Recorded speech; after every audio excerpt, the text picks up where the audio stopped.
Good morning, everybody. I am so tired. You know what? I'm not even gonna wait any minutes. Any minutes? Oh god, you can tell I'm waiting really tired. I'm not making any sense. I'm not gonna wait any time at all before getting in. We're just gonna continue. Hell yeah. We left off last week. Right at the end of the chapter. I forgot if we finished chapter 4. This is chapter 4. I kind of have not been keeping track. But we're finally free from Commorragh, which I'm kind of like sad to say because I was really enjoying my time there. That was probably my favorite part of the game so far. I'm really biased. Don't get me wrong, I'm very biased. But we finished Commorragh, and then we found out that Mr. Caligo's Winter Scale has been doing stuff. I was kind of my attention was like wavering towards the end of you know, the many meetings I was forced to attend. But let me oh god, what the hell's wrong with me? Let me catch up on the things we have to do now because we had a lot of people approach us asking us for help. Oh, we touched Yrliet. Cool. We must go to Dargonus. Oh, this is for Abelard. Yes, I forgot about this. I read this before I read this. Yes, we gotta go help out Abelard, who his family's been accused of treason. Idira was oh, sorry, I'm sitting really awkwardly right now. Oh, this is chapter 4. Yes, cool. The only thing I remember is I had an achievement on Steam, and that is it's all my brain took away from last chapter. Idira has been having visions of a door, so I guess we're gonna help her with that.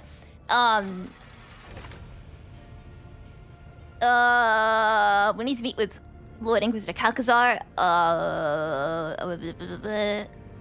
Cool.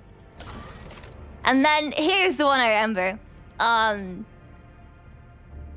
So Mr. Winter Scale has been up doing some stuff. We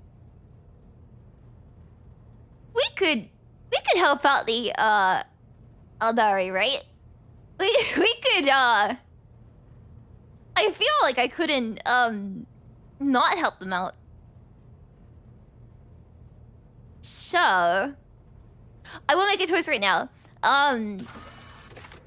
I'm not sure if I should do any of the companion class before doing the main one. Sorry, I'm still waking up. Every time I wake up, it takes like a minute for my my sinuses to clear out, which sounds really disgusting. But I feel like congested whenever I get up. So, and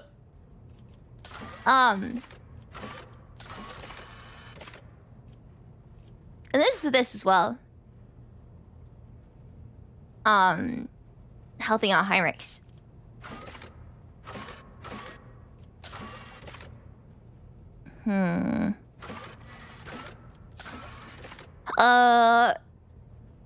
We have latest news to discuss now. And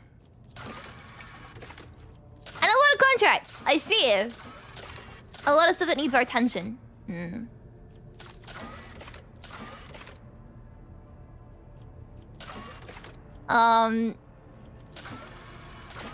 What's worth it right now? This chapter does have a post of no return, but the game gives you plenty of warning before then. Ah, I see. Happy 6th Saturday. Hi, Christian. How you doing? I'm fine with exchanging stuff for Profit Factor, but I don't really want to, like, give it away.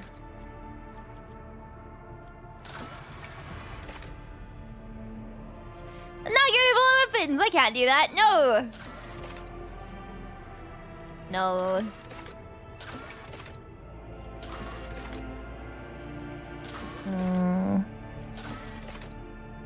None of these contracts, please be. That's fine, I'll ignore it for now. I guess the thing that is calling me the most is Yrliet, so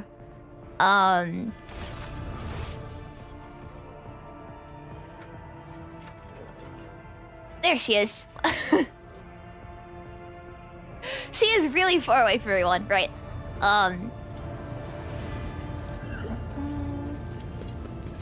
Let's have a little discussion, shall we? The Dark City released us from its thorny embrace. The wounds of the body will heal. But what about the wounds of the soul? Commorragh fell, and its demise shattered the fragile lives of countless children of Osirian. Well, scattered I dropped something on across myself. this part of the galaxy, hounded by the monkey, pursued by the Dark Cousins, imprisoned by the servants of She Who Thirsts. Hatred is strangling me like a snake, and fear is coursing through my body like a burning poison. For the path I chose is leading me down the roads of failure. I can neither hold back my grief nor rein in my anger. And yet, I am powerless to stray from my path.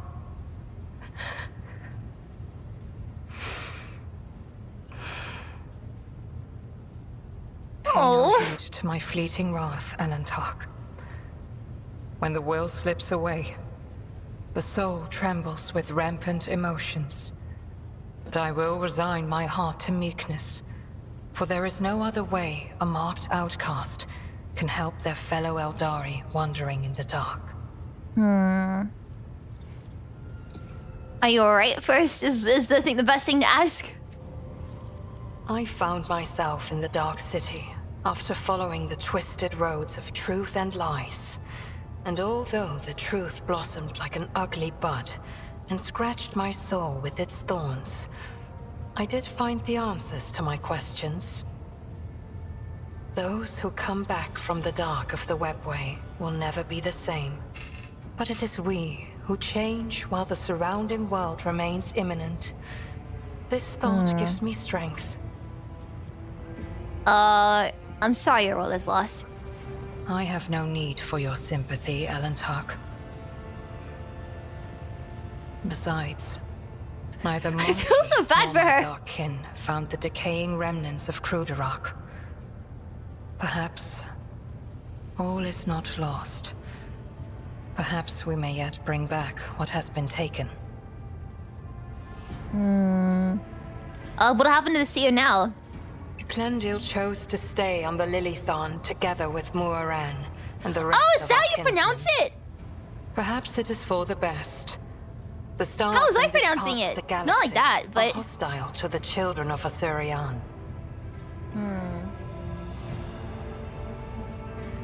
I have no idea I was pronouncing it Clendil, but not like that. I struggle so much with the names in this game, man. So where are you going now? On the trail of a monkey called Caligos Winterscale. So okay, I'm definitely Even helping a her worm out may then. harm a wounded tiger by bringing I mean, I was never gonna help him in the infection first into an place. open It's wound. funny to mess with him, but... And the wounds of my people have been bleeding ever since Commorragh's demise. The spirits of my kin need a poultice, a hope, not the executioner's sword already poised to fall. I mean... Look, man... It's fun for a rogue trader to help the Eldari just a little bit more, right? I'm quite fond of these little guys. And the last time we helped them, it ended up, well for us. You got cold Alantark eventually. I got some of the questions. Oh, this is the other You may stuff, try. right?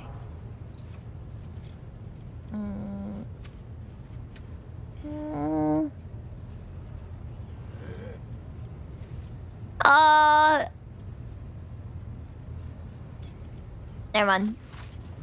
And more questions I wanted to ask. Oh, never mind. I missed out on I trust them. No. your journeys were fruitful. Or did I finish them all? I forgot. Well, we did that at least. I kind of want to go after Avalar next.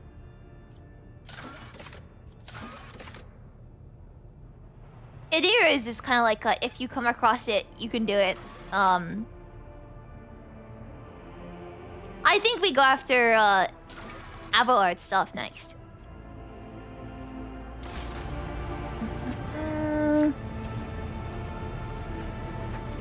I am kind of curious to what happened with that. Right. I'm going the right way. Nope, absolutely not. I tried not to use the map for once, but I'm hopelessly lost without it. Right.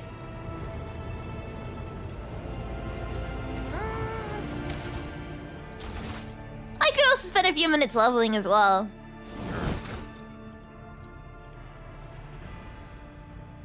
Oh, it's just me? Oh, it's everyone else. Oh god, I've got a lot of catching up to do. I mean, do I really need that?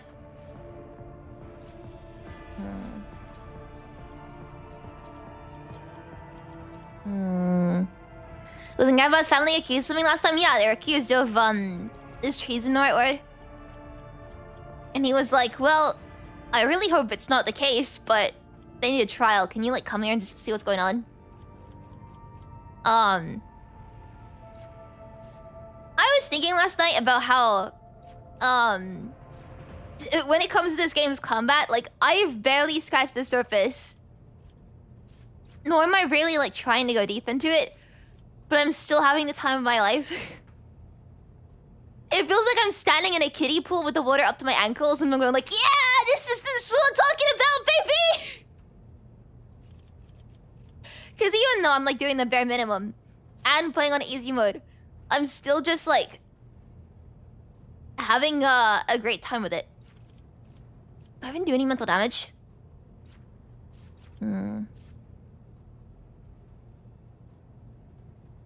Like, is this mental damage? I don't know what mental damage counts as.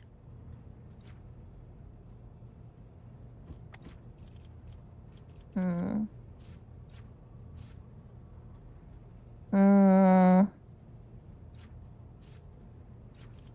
that's the goal in it. I mean, that is true.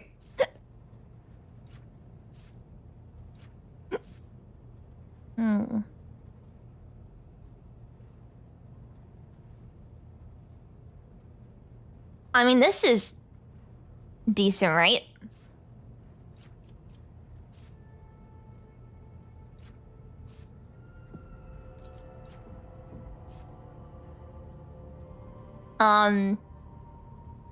Keep them burning for longer, at least.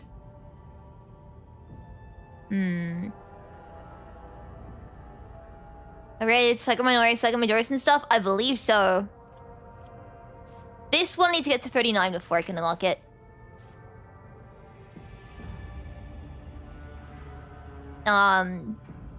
So...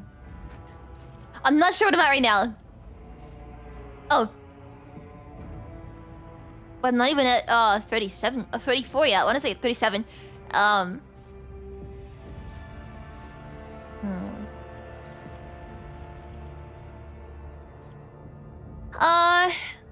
What could I benefit from?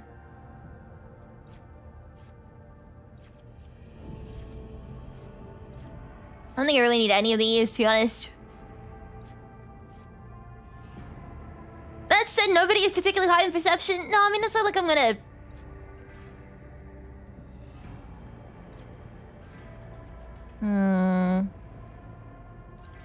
If it doesn't matter, and it doesn't look like it matters,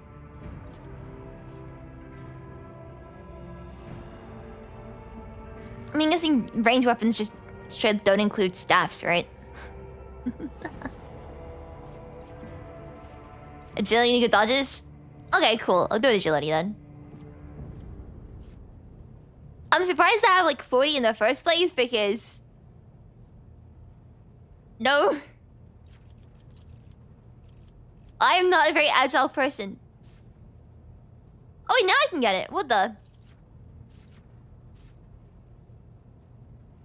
Oh! Okay, right. No, I see. Let's get Psycho Extremist then. And then... I don't really use this because I stick to my staff. I'm turning my fan on one sec. Can this thing turn on, for God's sake? I have, a remote for this fan. And it works on both the fan and on my, like... Or on my fan heater and also my fan. Because it's just a regular infrared remote. But I can't, like, it doesn't, like, certain angles.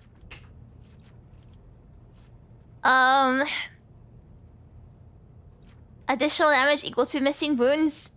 Oh, it's more damage. Cool.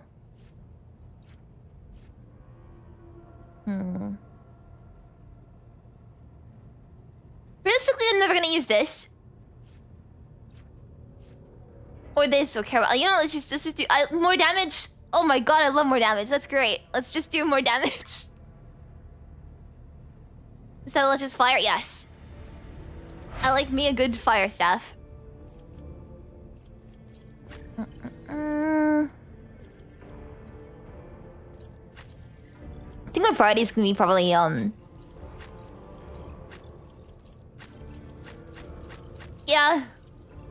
Cassie might be nice to like level up as well, because I have not leveled her in a while. But I mostly just use her for damage related crowd control. I keep telling myself that I need to like lock the fuck in when it comes to leveling characters, because like I said, right, I've barely scratched the surface and I'm still having a great time. And I feel like if I don't properly like at least try to love characters that I enjoy, I'll be missing out. It's just that because I care so much about going like unga bunga, you know, melee hits, I'm missing out on using a lot of the skills and abilities and stuff unless they're like directly just damage increases. So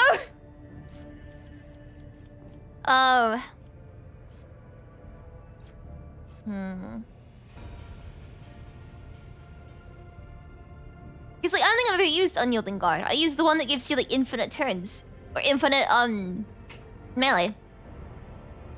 Play our own pace, it makes playing games fun. I know, but I still wanna like, you know, learn something, right? Even if I'm not getting like completely into it, I feel guilty if I'm not like learning much.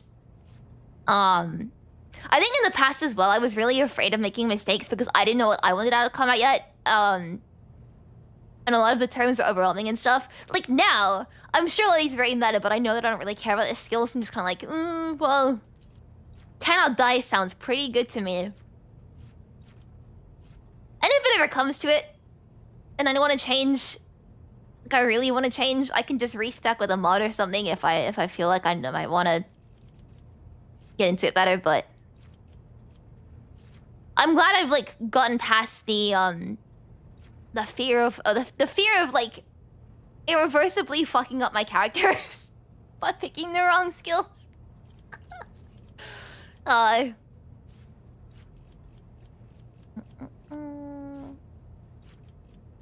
when it comes to Avalanche, I'm just like I don't have much of an idea what I exactly want, but because one of the things is like I'm very resistant to change as well, so I already know what I want to do. I'm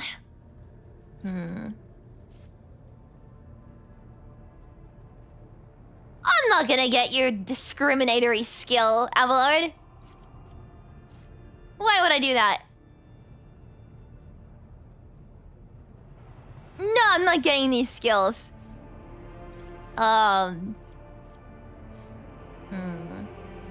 You really wrong to level up characters in this game? Yeah, I get that now, but back when I first started, I was like so overwhelmed. Like scrolling through a tab like this and going like, oh. It was it was a lot of information to process, and now I'm like, oh, it doesn't really matter, right? When was the last time I used any of these things?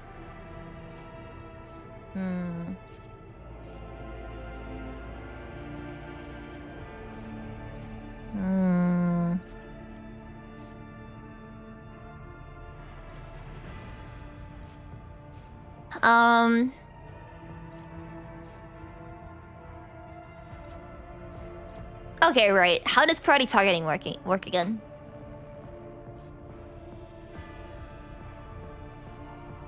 Cool, that really helps. Gonna just go with the like icon. Honestly, I'm down to do that now for the rest. At least for a little bit while I try to catch up on everything I've been neglecting to level up.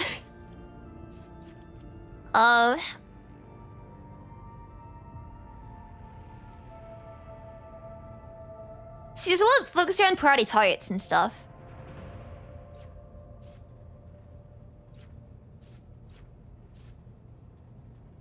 I guess I could start, like, getting skills with that in mind, right? Because I get a lot of attacks opportunity in when I use Cassia.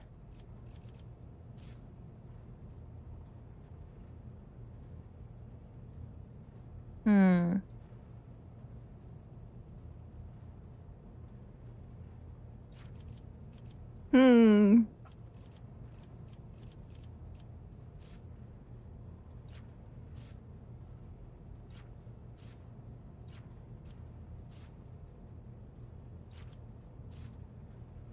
I'll get this and get this, right? I don't see a lot of things that just like direct damage increases.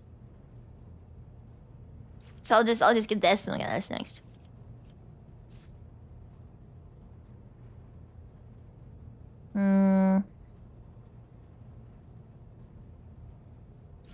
Yeah, sure, why not? Why not? I can't go wrong with that. For what Karis was, I guess, was again.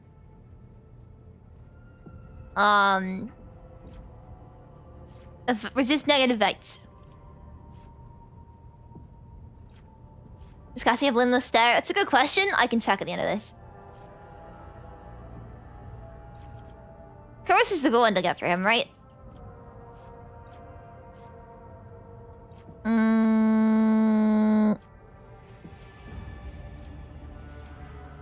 I think so, yeah. Fellowship. Strength.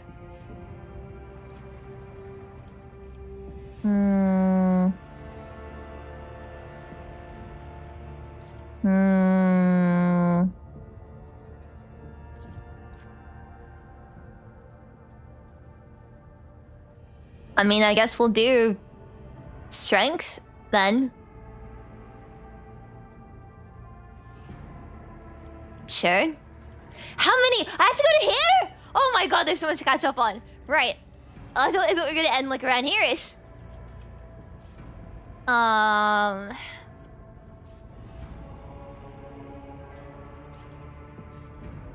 People kept mentioning this in the past, right?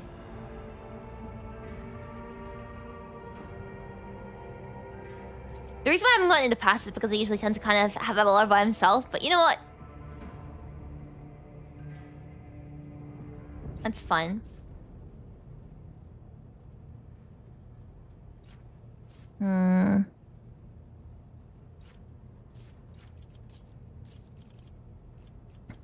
Alright, so I got this.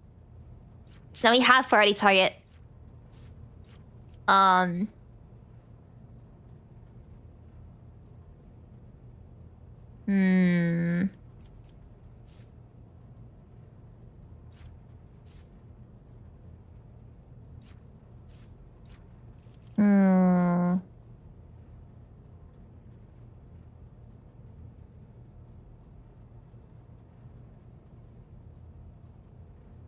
That could work.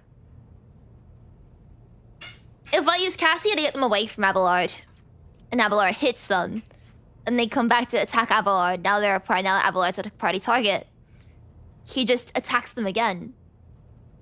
Which just means more attacks, so I kind of like the sound of that.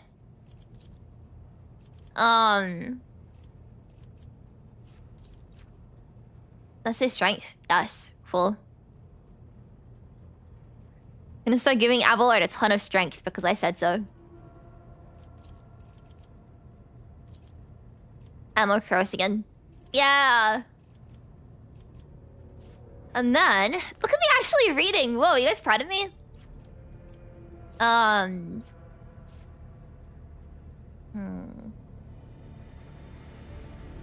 did say I wanted to get this, right?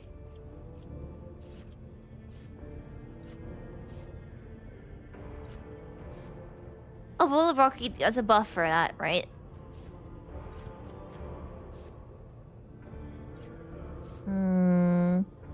Reading in my video games? I know, right? I need everything spelled out to me. Like a little baby you.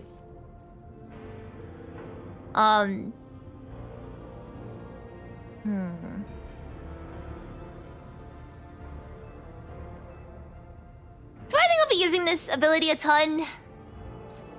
I could.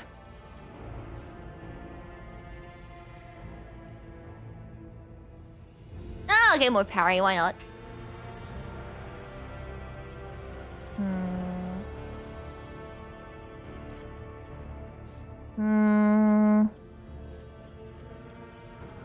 Huh.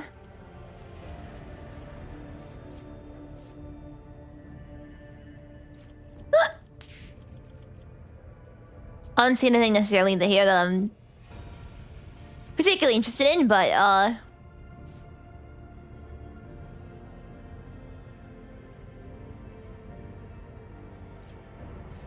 don't want to get buffs against the Xenos. They're my friends. But everything else past this point is just kind of like,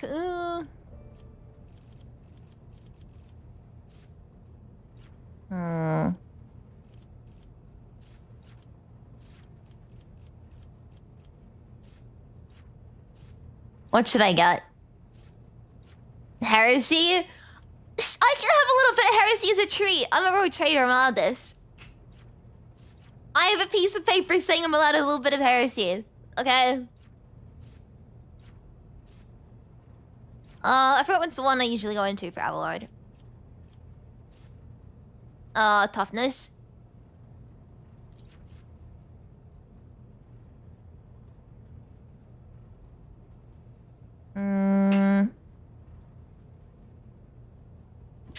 I could give him more toughness. I mean, I'm not like really sure what else, to be honest. Weapons go fabulous. Melee build could be good. I usually have him on the melee weapon. I just don't know what else to give him. Oh wait, well, you mean? Oh, you mean? Okay, sorry. You mean weapon skill? You mean? I thought by weapon skill you meant like giving him. Oh, you know what? I know what? It's fine. It's fine. I'll give him more weapon skill. Nice. Are we up to date? Up to speed? Yeah, there we go. His friends until Development of God Emperor's Imperium? No, they're friends.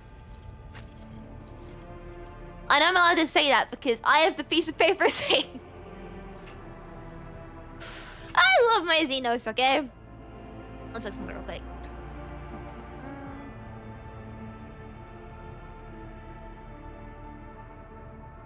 Ugh.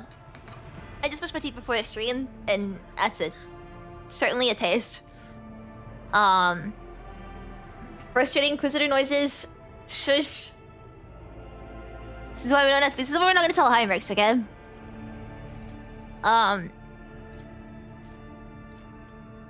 I'm not siding with Mr. Winterscale in the upcoming story. What is Orchestrated Firestorm again?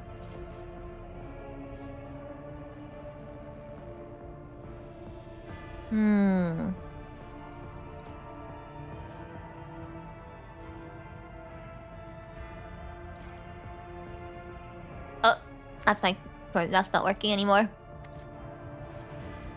More traders, they're basically the rules don't apply much. Doesn't much apply for her? Exactly, that's what I'm saying. I don't have weapons that are, well, I don't know weapons that are capable of burst attacks at least being used.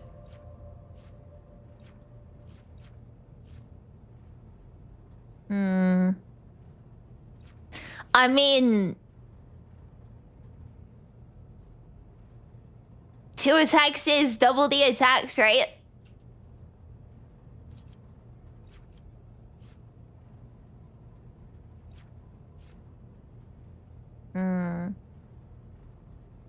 The last person who used to own my ship and wanted a bit of heresy is Tree Blue Planets. Yeah, but I'm cooler than her.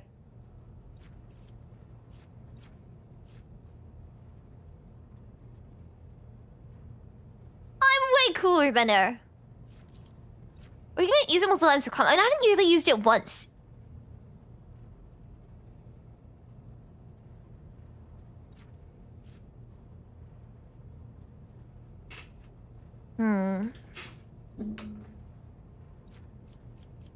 I mean, 2 attacks is more than 1.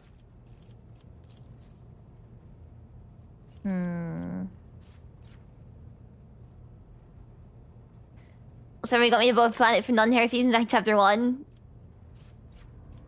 See?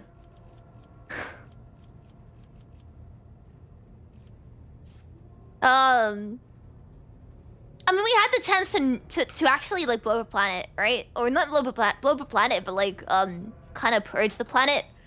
And I was like, yeah, nah, we'll be fine.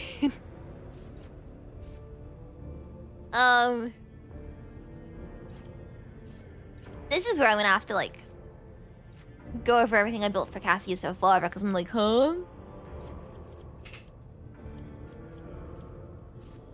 Let me go over all of the skills here, right? It's in my head.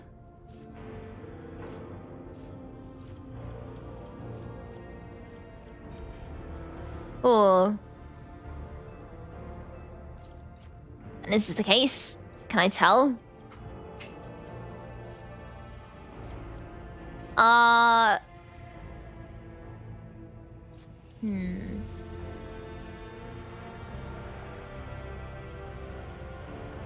Do I have any of these things on his staff? Oh.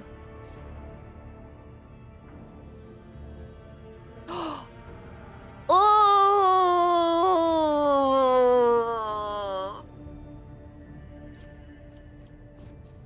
I did favorite that, didn't I?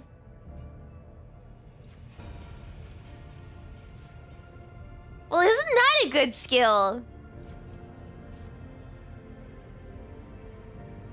Now they can't dodge any attacks that are caused by me moving them with Cassia's skills. Okay. I like that.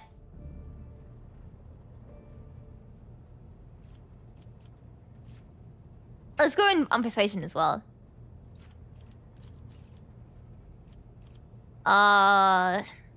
Fellowship maybe? Yeah, just give us more coercion, I guess. I don't know why to give Cassie a ballistic skill.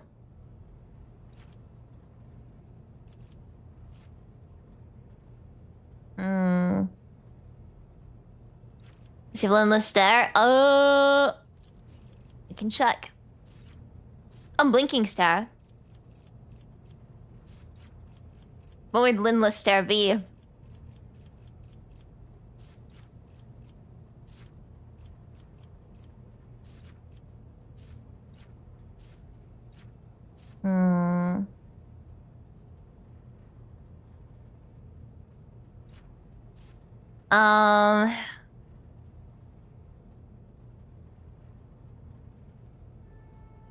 Allies targeted by navigator's abilities gain +5 to resistance tests against warp effects. I'm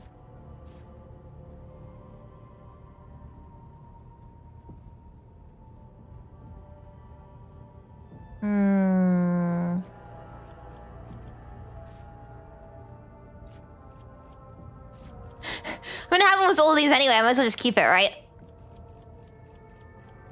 don't think she really needs any of these.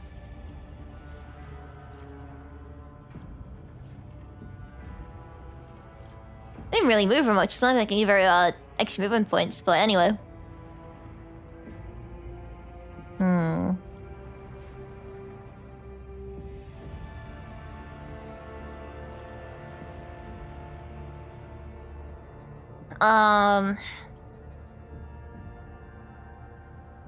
Sure. Does this apply to when they're being moved by her skills and about to be hit by a tax opportunity? Because I'm hoping that is the case. Okay, what are these ones then? I'll look at these first.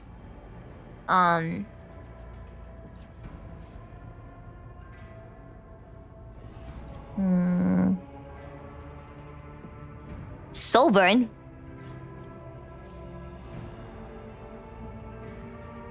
Just stare directly in front and huh.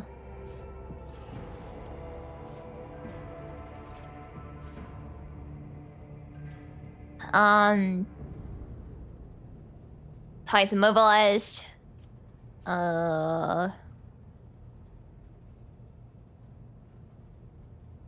Incoming warp damage is increased. Starts spreading curses. I could do that.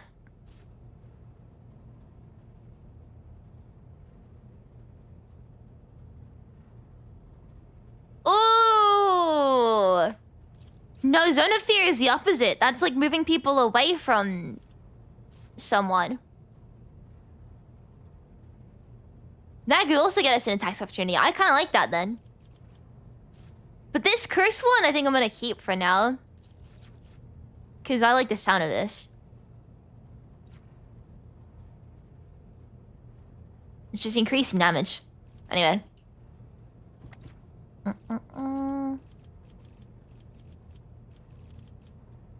This one,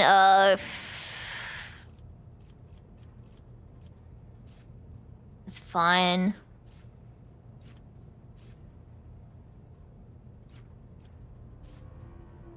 I'll finish Cassie and then I'll kind of leave it there for now. I gotta catch up in like the little ways, right? It's already been like 20 minutes working on this, I think. How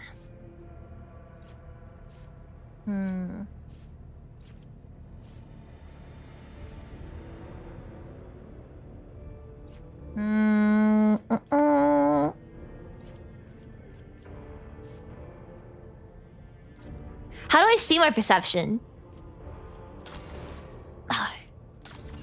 Guess I can't.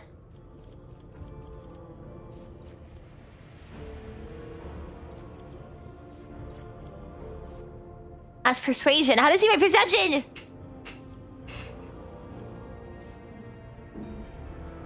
How am I to know this is the case? No, show me!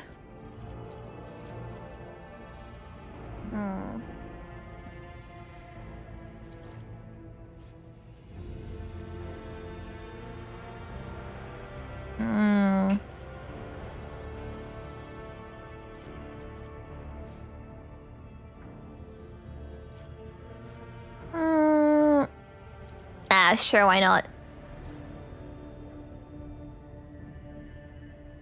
Sure. That'll apply to the command that like makes people take their turn, right?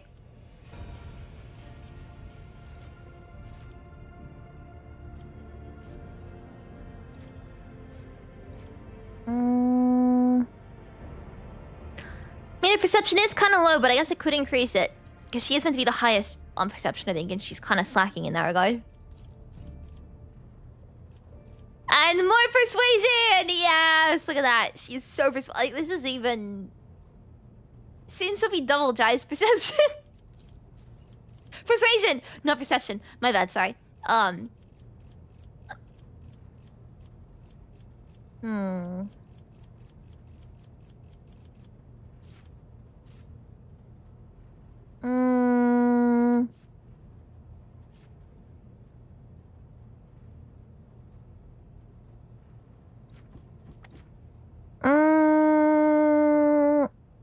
Heretic Casinos? But isn't that the same thing?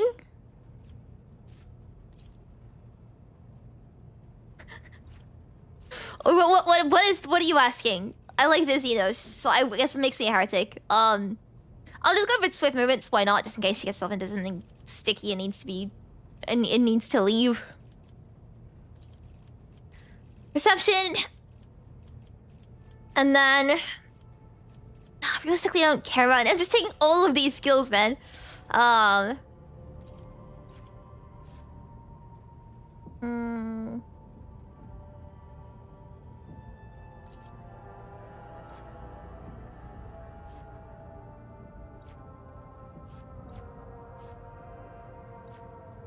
Whatever. Just in case I get one of that. Cool. Saving the game. Alright, now we can continue. So, let's go help out Abelard first. Like I said I would. Abelard is very important. We gotta go and help him out, right? New contract.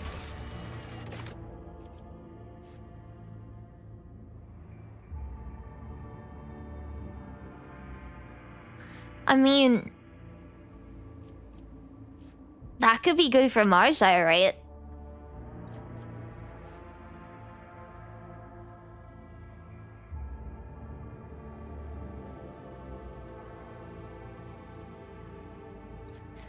What does Marjai currently have?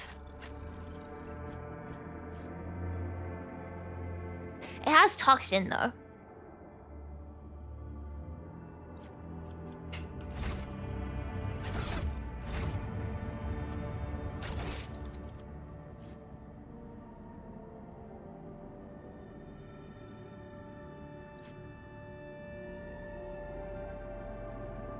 I guess we can do it. He deserves the very best. Huh? Can you not? There we go.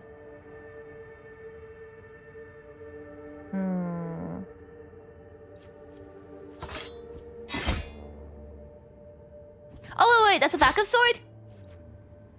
Wait, what sword was that then?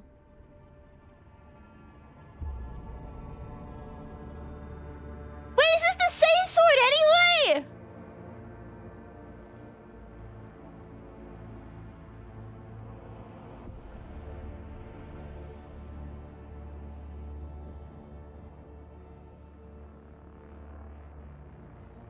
But this one is better!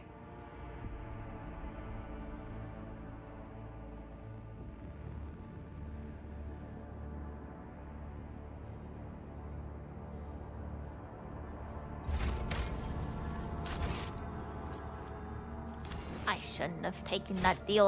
I shouldn't have taken that deal. Ah!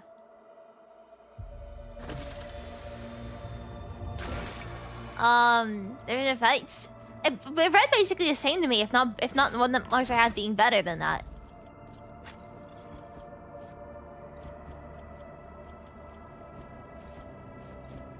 Wait, where did it go? Hang on. Wait, what the hell? Where are the two of them? Wait, huh? I am so confused.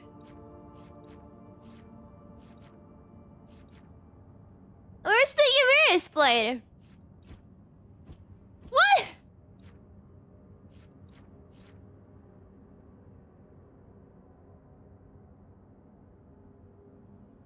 Am I going insane?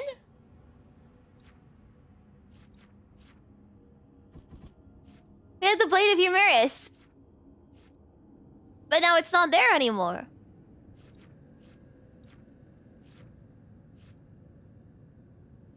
Why is this in the oldest? Anyway, this one's better.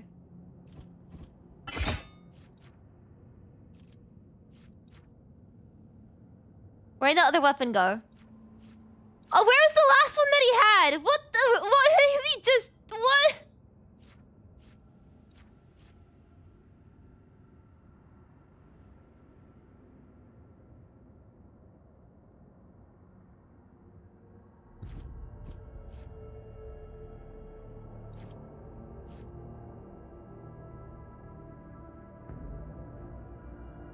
I mean, I'll use this one instead, right?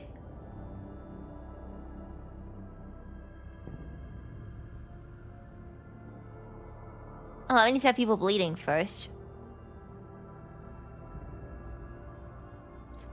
Where did the last sword that he had go? Was this it? This was it, right?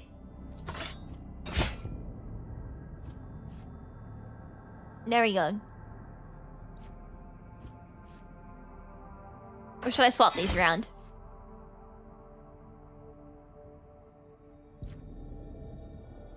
I'm so confused.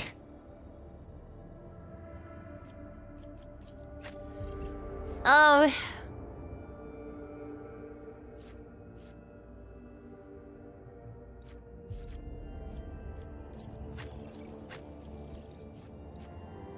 Abelard, do you want anything?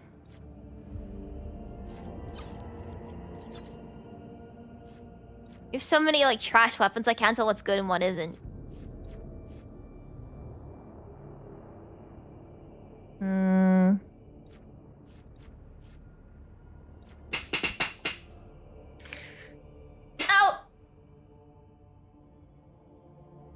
You know what? I shouldn't have gone messing with this. This is clearly above me. I shouldn't have messed.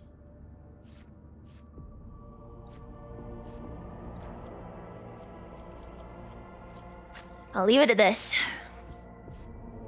Wait, you're still using the staff Pals Orcello? Okay, cool.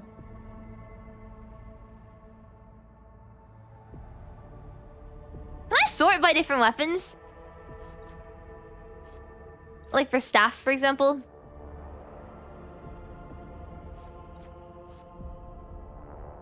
Same thing.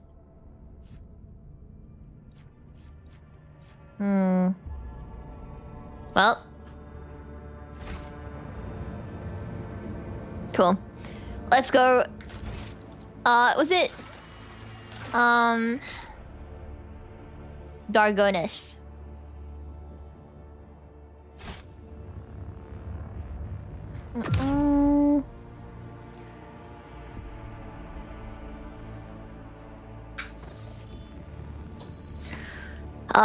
Right. Where's Dargonus again?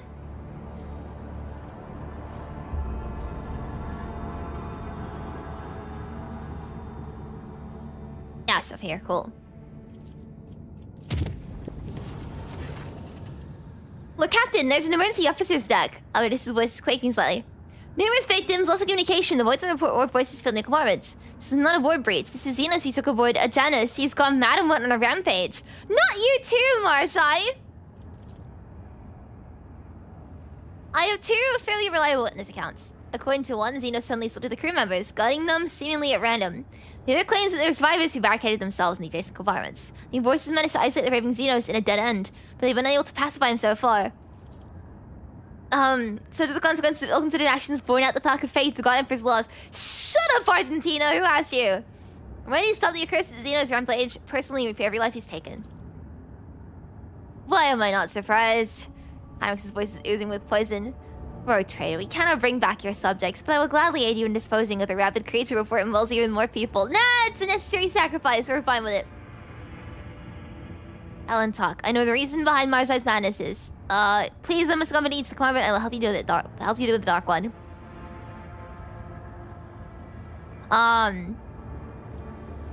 Yrliet, what are your words? Do you remember what happened during my very first voyage aboard your ship? When I found myself beyond the veil, the servants of she who thirst to present upon the fragile shell that is protecting your vessel from those outside horrors managed to break through. The soul of an Olderi shines like a beacon in the night during the gaze of Slim Thresh and stoking their thirst. Heinrich, still Vacuum's face seems lonely, and I think you'd be great friends. True. The ways of Assyrian keep us safe from our claws, but the Dark Ones never sought to restrain their desires for access and pleasure in order to acquire at least some protection against our eternal enemy. When the voices of she who thirst called out to me, I found refuge in meditation. I think Marshai started feeling bleeding his withering soul instead, using the only method he knew.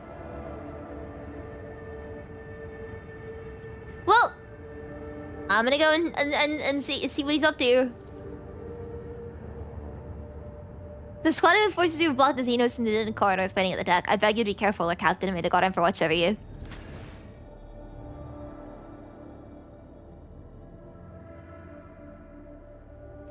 I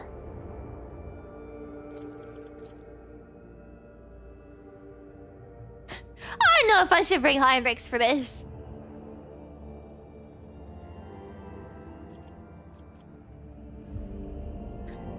Should I bring Heinrichs? Is he gonna be a bit of a pain about this? It'd be funny. He kind of think without me telling him to, so.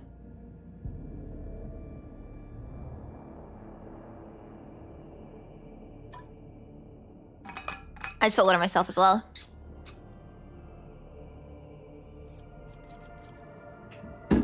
I can bring Heinrichs. It's fine. It's funny.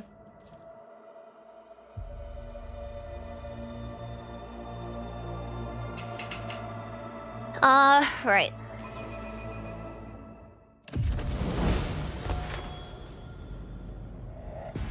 So I intend to handle it? I intend to handle it with friendship and love. Holy shit! A new challenge for me?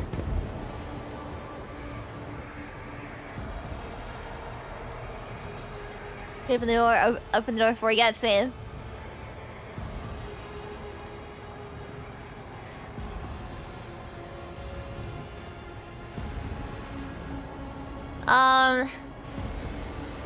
Hey Marshall, what's going on? Should not run high rakes.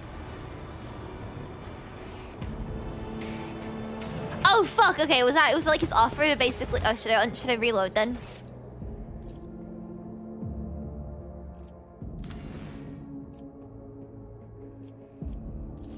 That's from 10 minutes ago, fuck.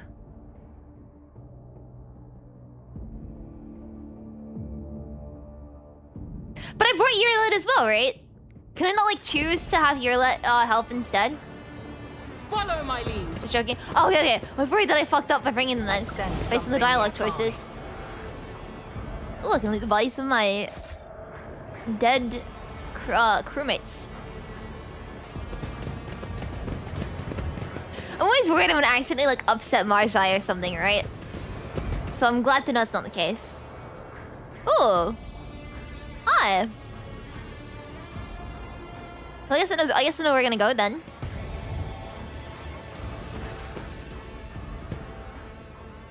Thank you so much, Oligaster, for the 50 gifts of service. You're extremely generous. Thank you so much. I really, really appreciate it. Thank you. Lord Captain, God and be with you. With all of us, too. In 4 second barely expressed tremors running throughout his body. Only you can deal with this spawn. Permission to report, your ladyship. It started a few watches after the translation. Well, actually, they say this associate of yours had been acting strangely even before that. It's if he started hearing things. He was swiveling back and forth, barking something in his Xeno's tongue. Then he grabbed his blade and sliced his hand open. His own hand. Then he suddenly howled and lunged at the people nearby. The voice of she who thirsts. Yrliet turns pale. He heard the call. Any of our kind who find themselves beyond the veil become tempting prey for Silenthress. And use technology that protects the ship from her baleful influence. Cannot drown out the source of her maddening voice. Can you see her?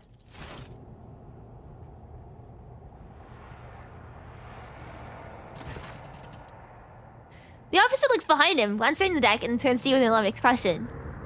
See who, your ladyship? Whom are you referring to, Lord Captain? I cannot see anyone, but I can certainly sense a word presence nearby. You're saying you can perceive it. Then the entity itself decided to reveal its form to you. The real question is why? Where's Marjai now? Who? Oh, the Xenos. He's holed up in there. He nods at the barricaded gate. He corralled a number of crewmen in there like boxes to a slaughterhouse. We could hear her screams. Well, he couldn't save them, so we locked him in there so he wouldn't crawl back out. Unless he finds a crack to squeeze through. He's not a cat or an octopus. The prospect of having a rabid Xenos crawling inside our bulkheads makes my heart sink. No, we ought to drag him out. Then we either put him on a chain and forget my bluntness, Sir Captain. We swat him down and forget he ever existed. Aboard! I'm about to go to a planet to make sure that your family is safe. I can not do that if you want. Who are the victims? Anyone can get his hands on, your ladyship. Officers, serfs, a technomat. He even attacked a servitor. Well, that didn't last long. It just tore his head off. The rest of them, though, the Xeno scum tortured the life out of them. You can see the color draining from the officer's face. Well, let's go inside. We'll unblock you right quick, your ladyship. If only there was a way to flush that fiend out without going it. Shut up. Shush. He stops and pales even more. Throne's mercy, I completely forgot. The late technomat, well, he turned on some security systems right before he bled out. We figured if the Xenos thinks about showing his face, the systems will get him. The point is, we should go with your ladyship, with your permission. It just wouldn't be right for the Lord Captain to go in there alone. God ever help his soul. The officer tries his best to speak calmly, but his voice is quivering. The thought of going inside the compartment that has become a death trap fills him with dread bordering on panic. I'll save now, just in case anything happens.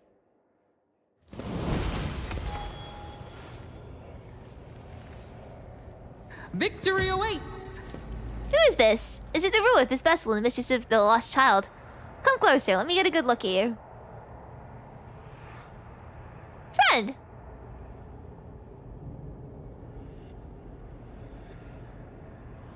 There must be a running where I've like stopped completely still.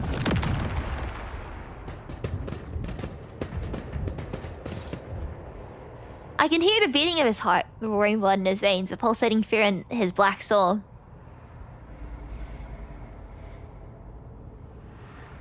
He literally went and slaughtered a bunch of people because he was feeling silly. Yeah, but like, who doesn't know? None are better at searching. Who booby-trapped a dead body? Oh, that was the, These were the things they did, right? I won't. Think it'll sneak by. When the time comes for me to step into this world, he'll be waiting for me.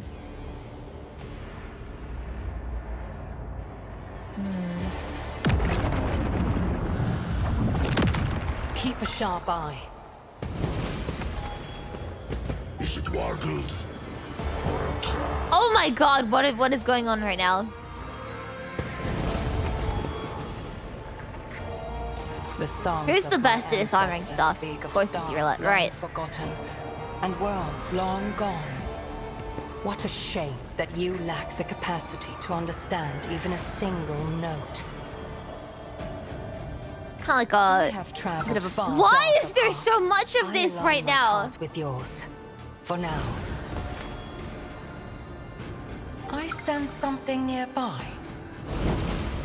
Disarm this? I have learned much in my exile. Disarm this. Trivial task.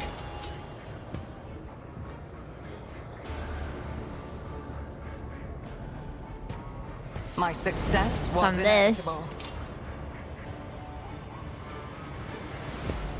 Oh, Disarm this. too hard for a simple monkey. Yes, it is. I have learned much in my exile. Whew! A trivial dealt with. task. They look at Xenos and similar ones from the traps, the light tunnel left behind. Well, okay, well, I disarm the ones on the ground. Is that not the way?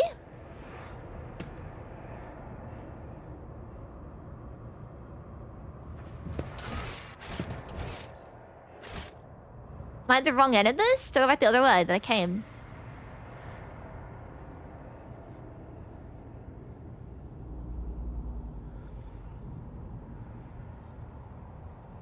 How am I lost? It's a straight out door.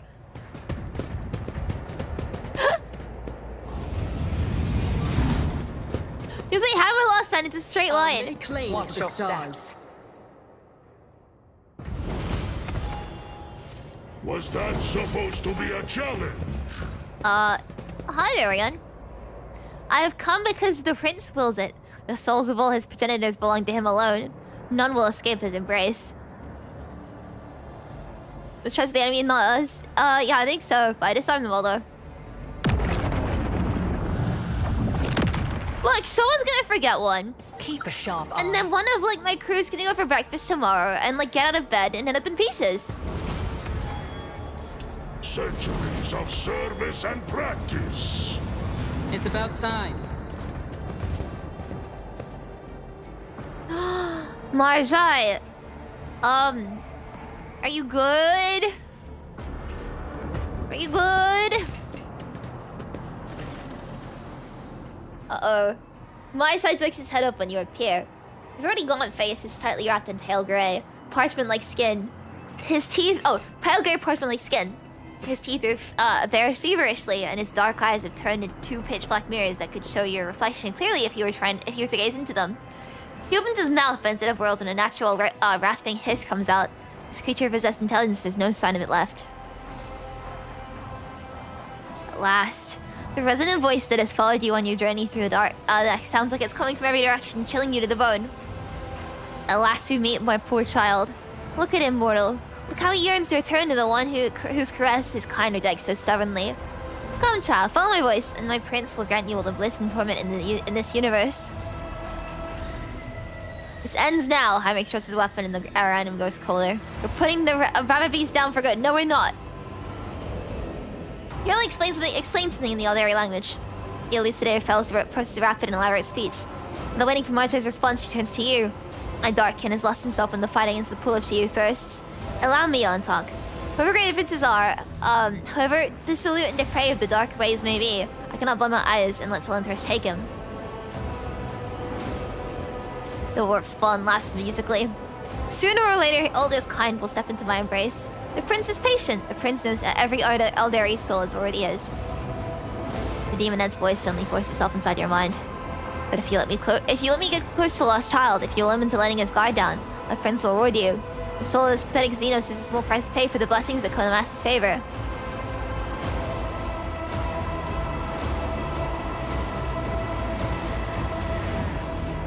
I mean, I'll just try and bring him to a sense. I'm not gonna... Well, I don't want to agree with the artisan of pain, but I will try and bring him to his senses.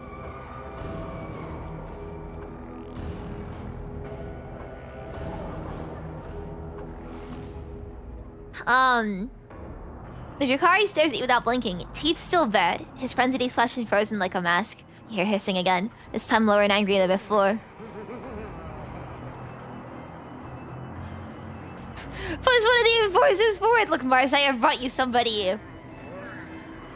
Marjai, half crouch, is teetering slightly, and that is the only movement you can see.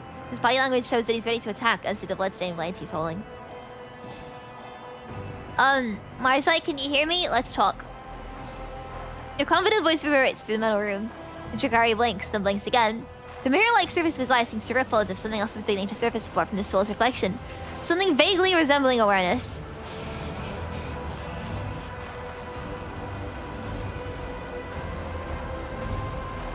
How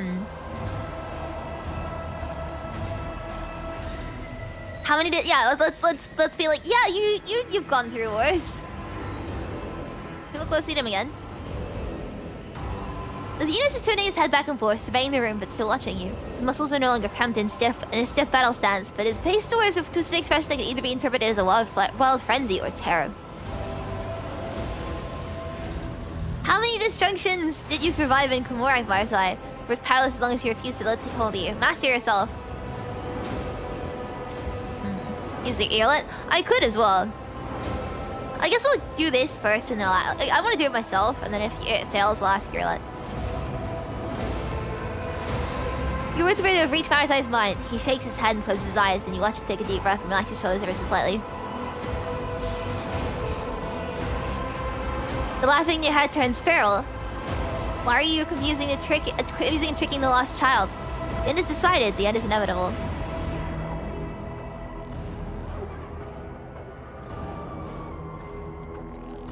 The Xenos is standing tall, looking at you with white traces of intelligence in his eyes, which are still hazy. It also looks like one last push is required for him to emerge from his death-sowing trance. I'm not gonna be mean to him. Not scared of help. Yrliet starts talking, too quickly for the outsider, but not for Marjai. He turns his head and watches her like a snake watches a bird.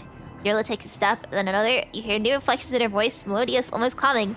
Her hands moving in elaborate dancing gestures, and she keeps touching the spirit stone on her chest. Slowly, very slowly, Yrliet advances towards Marjai and his bristling blades. And he remains still, seemingly entranced by her words. You carefully follow her.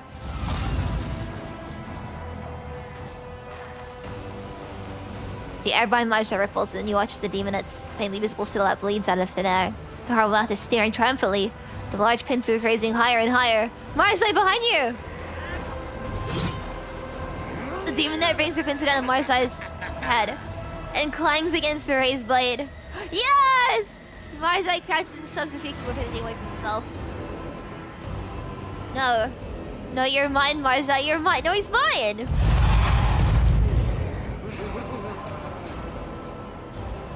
Take a knee and bow before me. Has blessed me with I'm not victims. with Marjai? I guess not, because he's not one of the playable, controllable characters right now.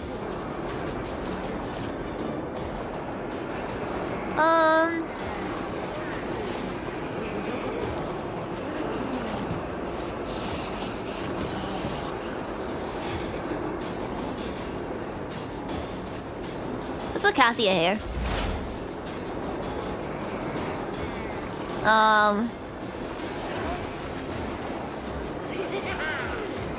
If it serves your cause.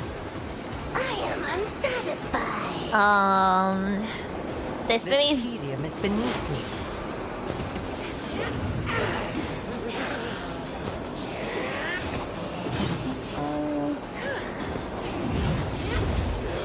Go on, where's I? I'm done playing with you.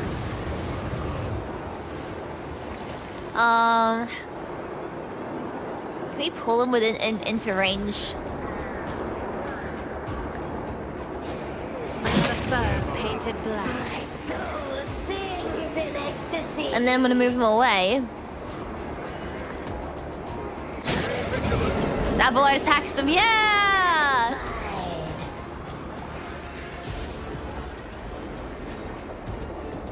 If I may. I love using attacks of opportunity against them. Isn't this Really a job funny. for themselves? Minds exist only to be broken. I've suffered worse. Alright, my turn then.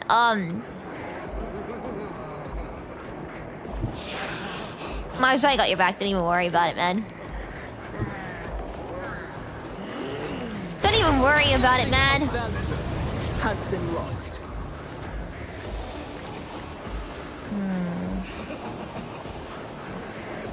That one's currently burning.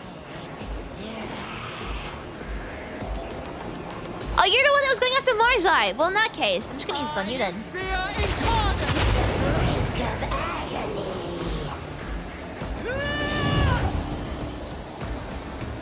Nice. Heinrichs, you can go, you know what, you can go to this guy and kill him. Everyone, step aside. Wait, why won't you die yet?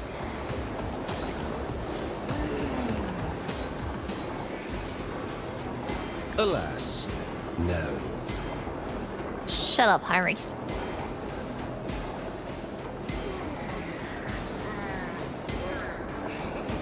Well.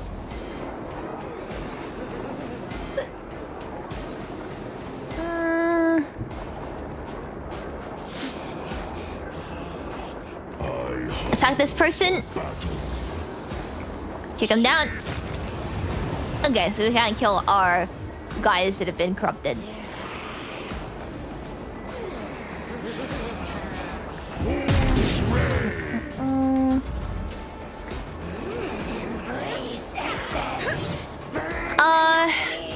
Who's next?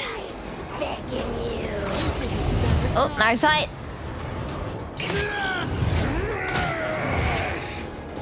And Cassia. Oh, can I do attacks of opportunity real quick? I am a navigator. Well, yes, I can. Holy shit, that was a ton of damage. Already?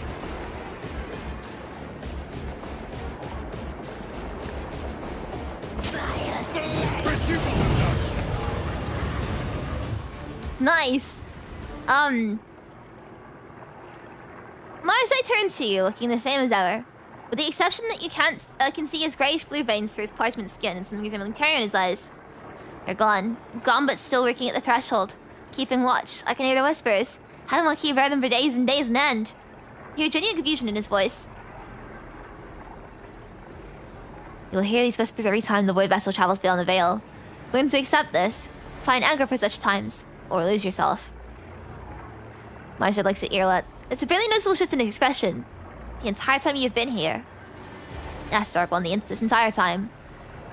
With each new passage, I bolstered my spirit further, and my meditation became a stronger barrier against the tendrils of she who thirsts. I endured it. So will you if you value your soul. Jukari lowers his head in thought. Then he gives Yrliet a sidelong glance. I should have understood. What you told me. Maja stops himself. Well, no matter. Heinrichs is looking at you intently. You realize the cold sensation still remains. Interia is ready to strike, waiting for you to say the word.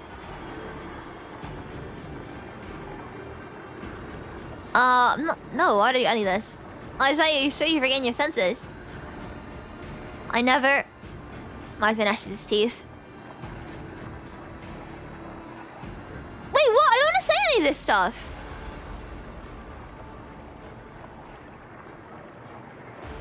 What? I don't want to say any this. Never. Large shape Nash's teeth. I forgot myself from it, nothing more. I don't want to say any of this stuff to him. What the fuck?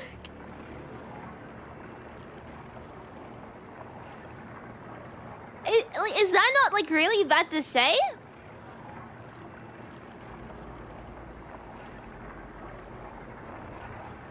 I don't like that.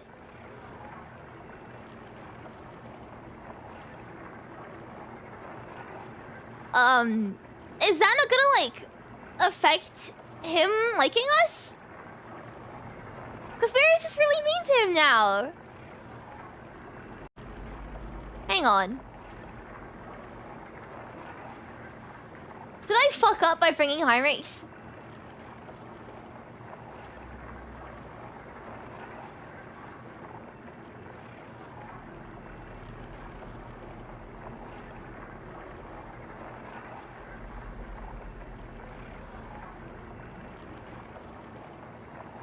Anyway.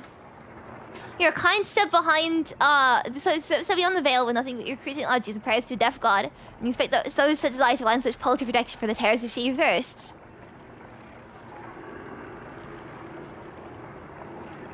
In the Dark Elder, you might yourself for actually, I think there were like 2 paths you can take with him. One where like you kind of yell at him a bit, and one where you kind of let him do whatever he wants. And I don't do the one where I let him do whatever he wants. One of the voices lets emotions get the better of him. For own sakes, Lord Captain, why are you even listening to him? That there, Xenos is worse than a wild beast. How can a ship like that, how can a ship that sails in the God Emperor's light allow one of his enemies to act like he's master here? Marja looks at the man hungrily. The living meat that serves you talks too much. They would, however, make for perfect playthings. He looks straight at you.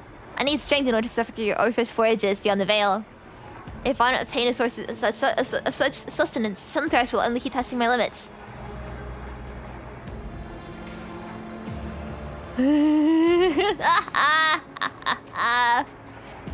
Look, Captain, the officer has a point. Avalar glowers at Marshai. If things continue on like this, we might end up with a mutiny on our hands. A massacre during every warp jump. As if we didn't have enough troubles to deal with on days like this. He shakes his head.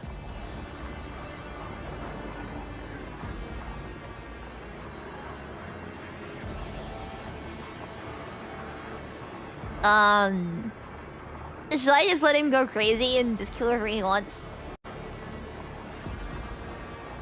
I think that's pretty funny, right? The question is, do we let him kill everybody that he wants? Or do we put him in like the lower decks and say he can only kill in the lower decks?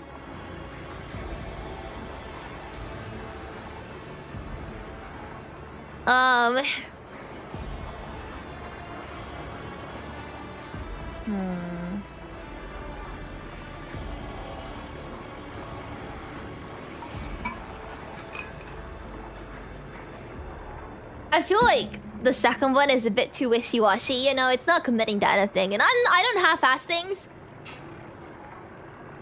So I think it's really funny if we just let him do whatever he wants. Avalar's gonna have a heart attack, man. Marcy goes his eyes for a moment and chuckles in satisfaction. He's pulling the ice show speed gif. As it should be. Seated, I never have a shortage of prey. You're right, I said that too quickly for my liking. If I begin to run sacrifice, I think your servants will be too terrified of becoming my next plaything to perform the duties adequately. Marjai smirks. That well-fed monkey on the ship's bridge, the factotum. I think he will solve the meat supply problem if it arises. Wow! You cannot say that, Marjai! I can't tell if this counts as like fat shaming or not, because technically there's no shaming happening. He's just like, yeah, it's a lot of food for me.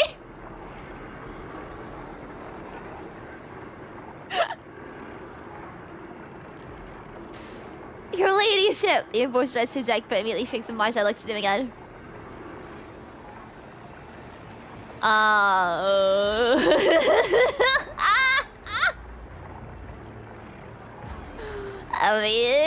Marjai runs a finger on the edge of his blade, his eyes turn on the frightened crew. The meat is too loud. Hunger Nights in Jakari's eyes.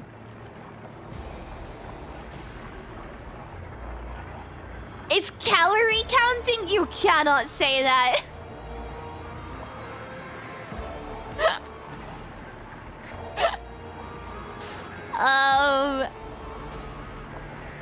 So Marza, you kinda wanna go crazy? Kinda wanna go ape shit? Yeah, you know what?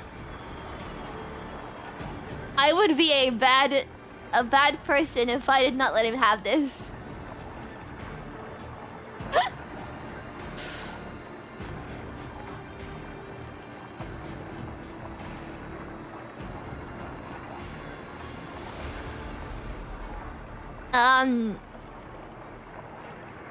Enjoy yourself, Marshall.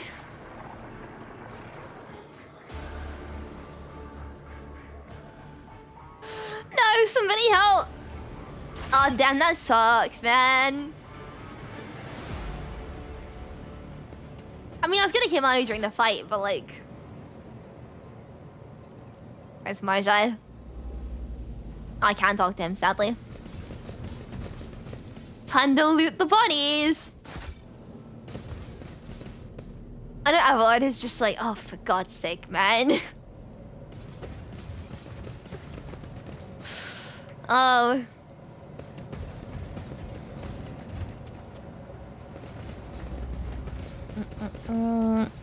This line of thinking's definitely here for a good time, not a long time. Yeah, I think we're like... Kinda... How do we leave this area? Follow my Just back lead. the way we came. Loot that body, yeah! What's a Warhammer instrument we can play while we loot the dead crewmates' bodies?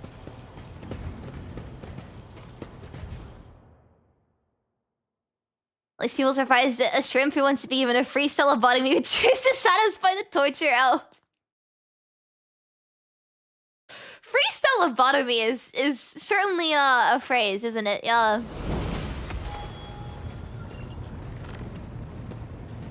You two will be next. I like everybody living in fear in my ship. Not of me. Of the torture elf I keep around. Okay, we save game now.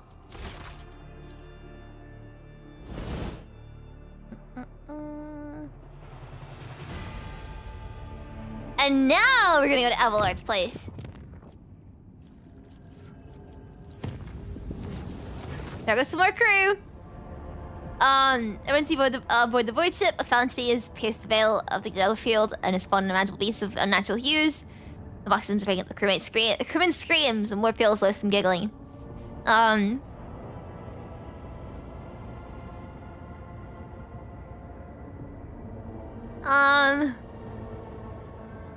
Shall we go fight them ourselves?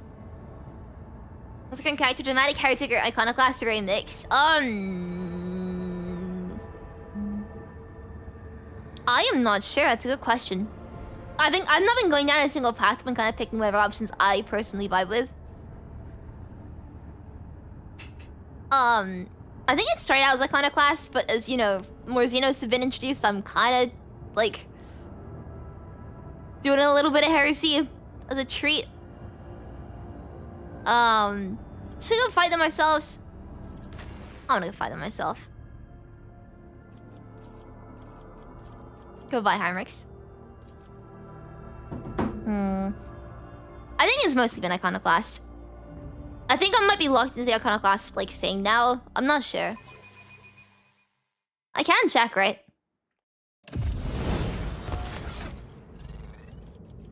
How do I check actually? And there's like a big screen that shows you, right? Your either your heretic, iconoclast, whatever, but I don't know where it is. If anyone knows where to find it.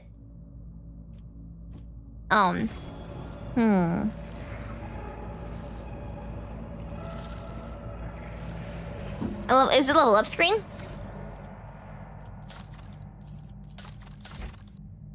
Ah, there we go. So yeah, iconoclast 2. I'm like further into iconoclast. Because you can see I was doing a lot of like helping people early on. And then couple dogmatic. Yeah, this is where I got a little bit funny.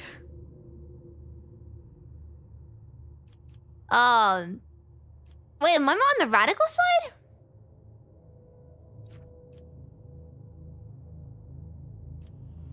I guess because of Iconoclast, right? Yeah. I am pretty radical, right? I'll see you destroyed!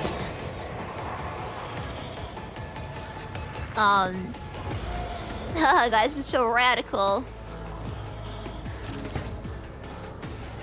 Here, like, go here. Me, is this like fart gas? We're gonna get poisoned by going inside of it.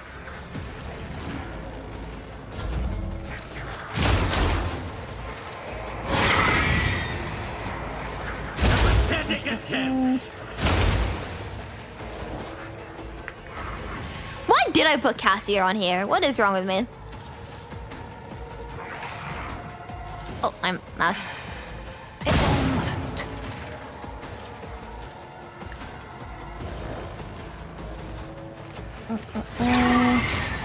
Once again, pink horror is what they call me. Oh, Ulfar's kind of stuck.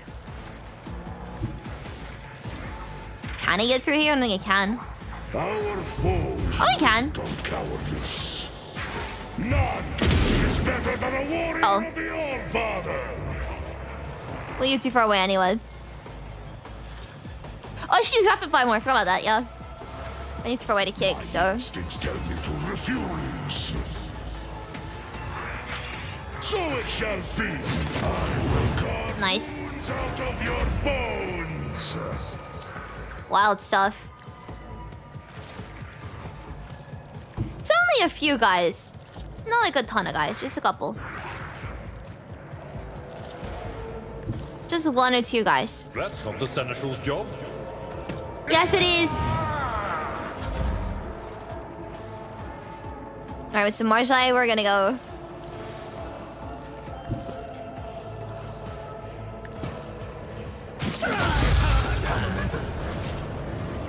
Oh, we're spawning more of them. That's great.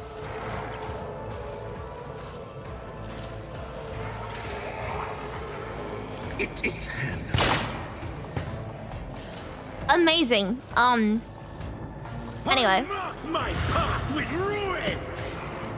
With a perfect killing strike. Gonna go. Oh, I can't see where we're going anymore. Huh? Can you understand? No. Oh, I want you on this one. What the? Here.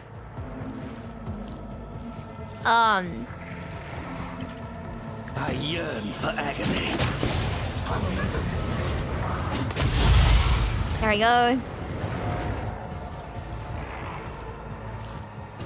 Oh, we spawned some more, have we? Behold, I'm done playing with you. Don't distract me. Oh, that's only a little one. Perfect killing strike. Cassia,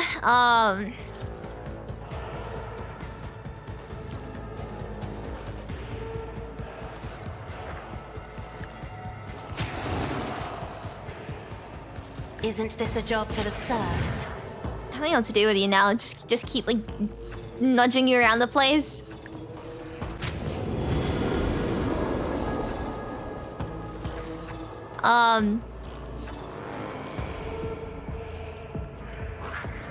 I'll show you why navigators are feared. If it serves your cause, are you moving? Why are there more now? Oh, because they spawned the blue horse. Yeah, my bad. I'm not accustomed to being ordered around.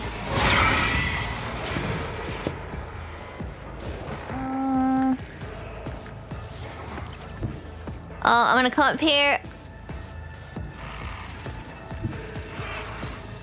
Oh, I'm gonna use my...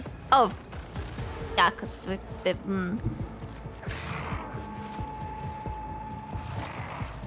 Not a I see. problem. Amazing job, me. Bite like a bomb. I move as if unseen. It's fine, I can just then shoot through you guys like this. Your intent. I am not your Xenos pet monkey. Can you even reach up there? I don't know, man. I challenge that get. Give this time. Nah, it doesn't work like that. Damn it. Oh, I need to use rapid fire more. My bad. I keep forgetting. Really drunk right now? You want to support me? So you're writing the message very meticulously. So good luck. Tried your best.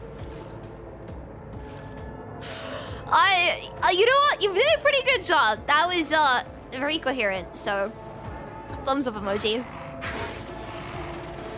Everlord, go crazy, please. Oh, this guy. Oh, I'm blocking the way.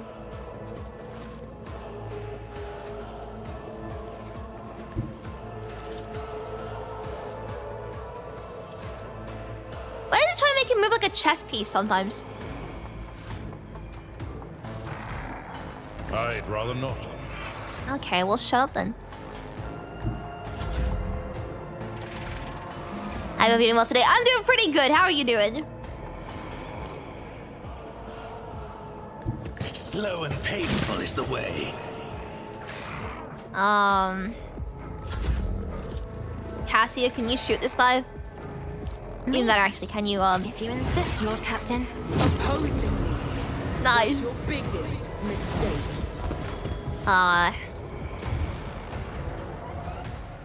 These guys don't drop anything, right? We just leave? None shall stand in my way. There we go.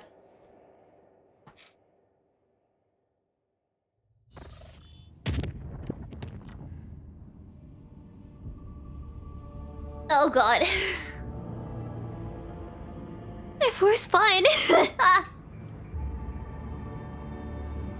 Alright, going now. Ugh. Oh yeah, you know what? Tomorrow I'm gonna get my burger. I forgot about that. I'm looking forward to it. I'm very much looking forward to it. Also, I saw last night, I found it funny how on stream I was talking about like puppy playtime and stuff, and then like I saw after the stream Markiplier went on a big rant about how the game sucks. So I was like, yeah, you know what? Based. Not a word of a lie was spoken. Have you seen the burgers? It's cause I don't go outside very often.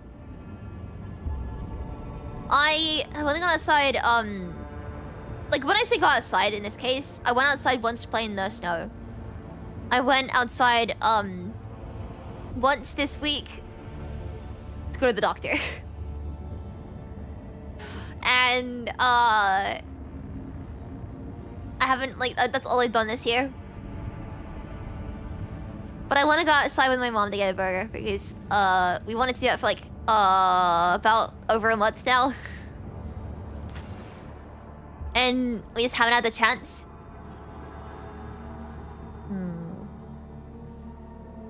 So I've seen point saying that's what she's having the game chases. Yeah. Not only that, but in the story as well, I felt very validated because I kind of wasn't like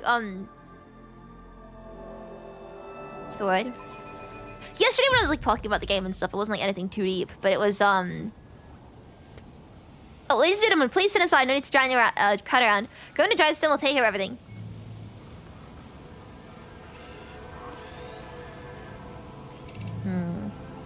This is ridiculous. Such a thing happening right in the Rogue Trader's palace. So who's died this time then? Have like colonies? Yeah. I know it's like a context and stuff, but I don't really want to trade anything I have right now. But yeah, I feel like a lot of the story stuff is excused by the writers because they're not trying to make it make sense because it's they know that kids won't care. Which kind of validates. It puts one of my feelings about the game in 2 words better than I did yesterday. It kind of goes hand in hand with my complaints. You can find one of the dead bodies in the entrance to the palace. The corpses have been hauled into a pile. Some are dressed in the uniforms of palace wardens, while others are arrayed in clothing typical of Dargonus nobility. Upon seeing you, the young enforcer stands at attention and swallows noisily. His voice trembles as he says, "Your ladyship, we are honored by your presence." bodies of the assailants are studied with many augmetics, but upon closer inspection, you realize they were not merely implants. Their construction makes it clear that the deceased were not humans, but in fact, rare, high-functioning servitors. Bookmark it, this is 5 hour puppy playtime stream, too long for your popcorn. No! I don't know if he usually edits his streams, but someone else might. Avalar frowns. As far as I know, House Gaprak has received such servitors from the Crimson Priesthood as gifts in the past. Although this is my first time seeing one myself.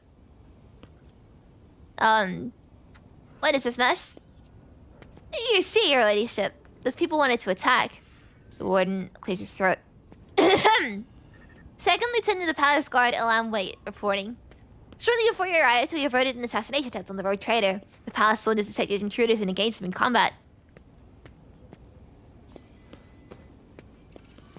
Where is Clementia? I think she's with the rest of the House Viserion. Detained in the throne room, that is. Governor Drivestem has gathered all of Dargonus nobility that would pronounce a guilty verdict against House Viserion.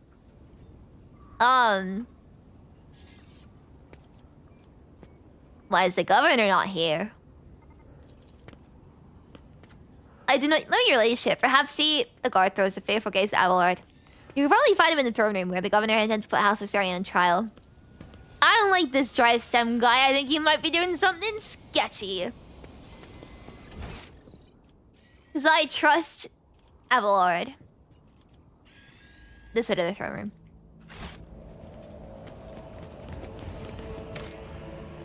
Let's say real quick.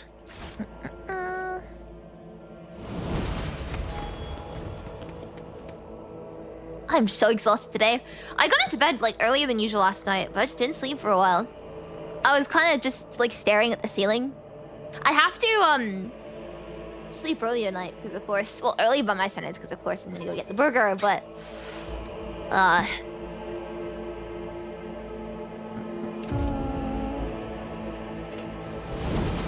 the price of the guns should be interesting to see your response.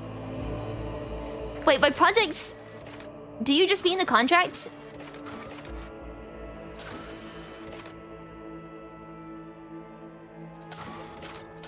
Unless it gives me profit factor, I don't really care about it.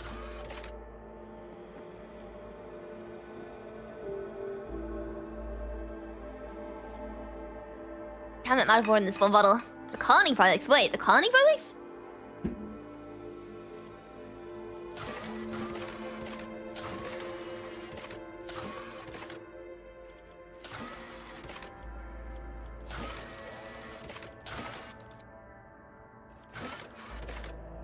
How does one do colony projects? Actually, one sec. Getting my backup border just in case. There we go. Alright. Oh. My Fanmark turned off now. There we go. Beyond the... Oh, okay. Which way's the throne room again? Is it down or up? Helmswoman of the Soul Sea, accept this amulet as a token of my respect for your craft. Every experienced ship pirate on Fenris. Not there, of course. Up here? Up here. Thank you, Ulfa. I am pleased to know that I am worthy of the Space Wolf's trust, and even more pleased to see it in the motley flashes surrounding your radiant soul. So what exactly is going on here, then? I mean, if you have an appointment with Chancellor Convention with Syrian. My apologies, my lord, but you can't go any further. Governor Drivestem's orders. I don't know if I like this Governor Drivestem. This is ridiculous. I shall complain.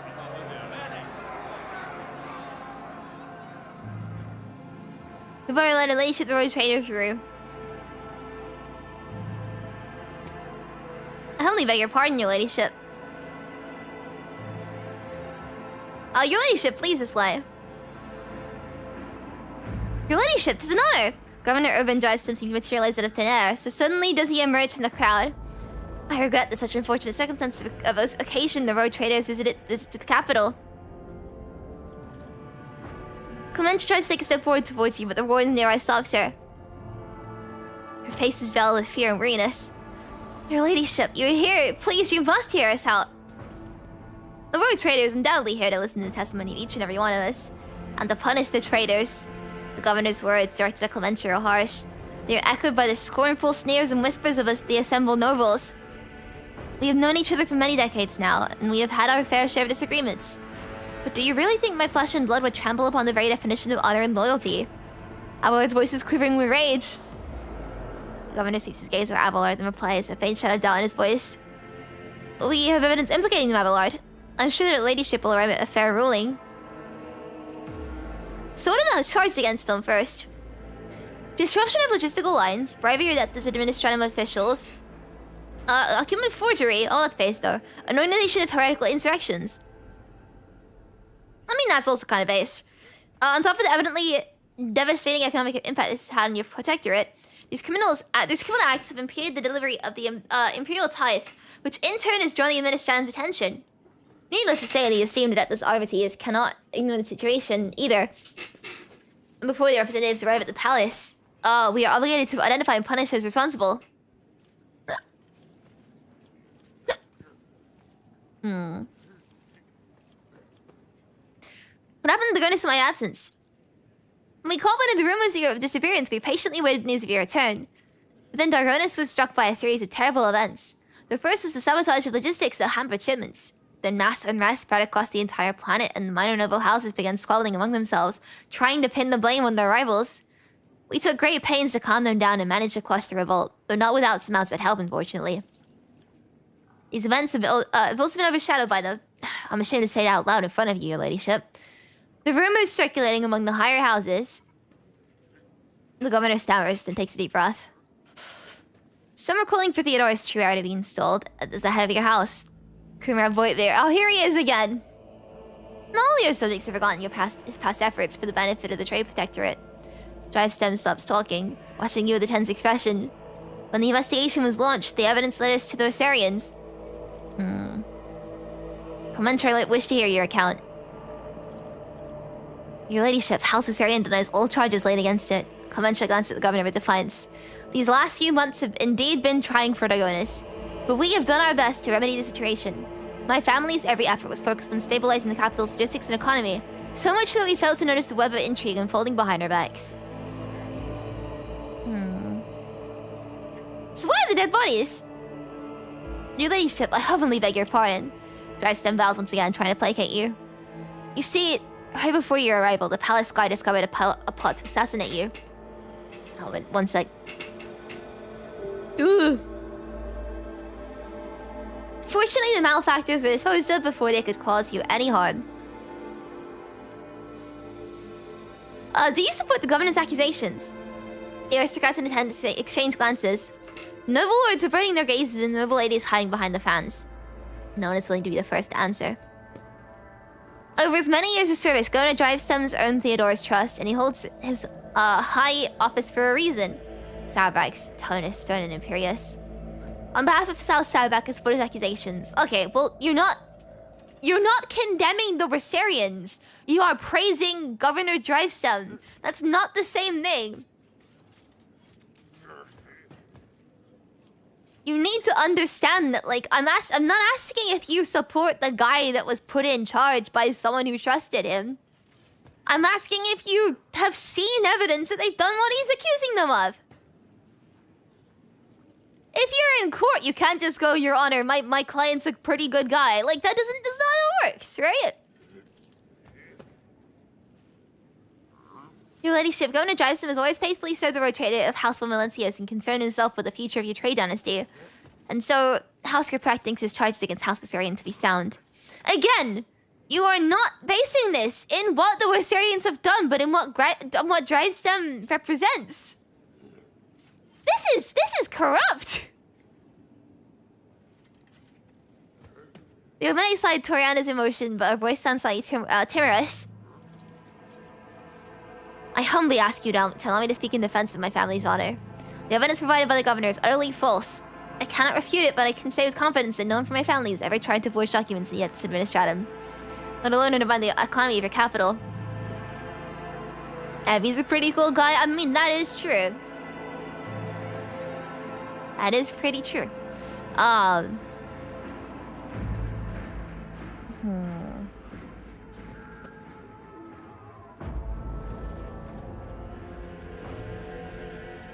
I mean, are we not gonna investigate? Why are we deciding right now? This isn't a court hearing.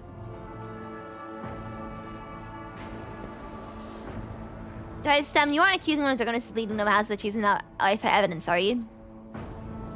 Of course I have evidence, your ladyship. The investigation established the members of the Osirian family, which are responsible for both Dargonus' fleet and its logistics, used their contacts and influence to forge a host of documents in order to undermine the planet's supply rates and economy, thus fomenting unrest among the inhabitants. Let me introduce my son, Cornelius. That is the fuck. That's certainly a name. The governor points to the lanky young man standing beside him. He bows curtly but avoids meeting your eye. Cornelius holds a prestigious position at the Administratum Palace, and it's thanks to him we managed to identify and trace the chain of forged documents. I think the son is the one to blame. Investigation led us to the perpetrators who admitted to acting on the orders of members of House Vorsarian. It was they who were intent on spreading the idea of restoring the title of our trader to the true heir. This young man is shrouded in a mist of grey and blue. Sickly shadows of fear are floating around him. Cassia speaks so quietly that only you can hear.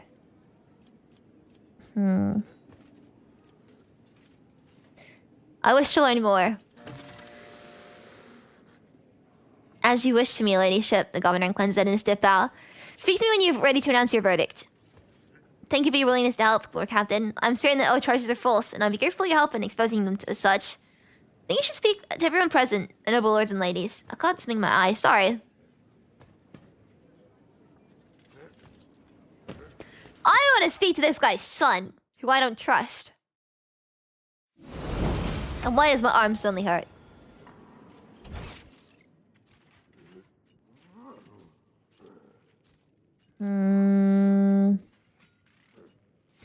Let's speak to Cornelius. Whatever kind of name that is. Sorry to any Corneliuses in chat right now.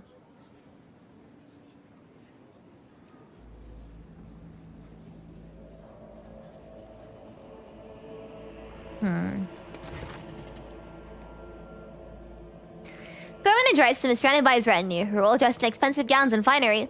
The matching color scheme of their outfits and the striking physical resemblance among them suggest they all come from one family. I thought I was going to go somewhere else when you said physical resemblance.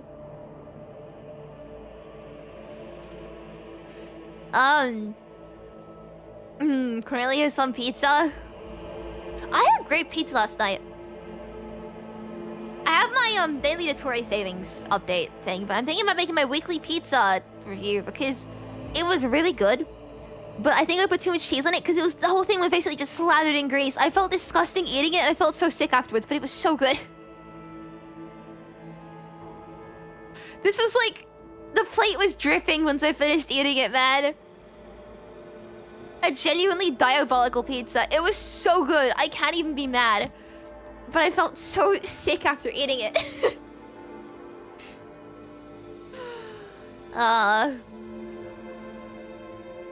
Your ladyship, thank you for giving this case your undivided attention. The governor bows and the rest hasten to follow suit.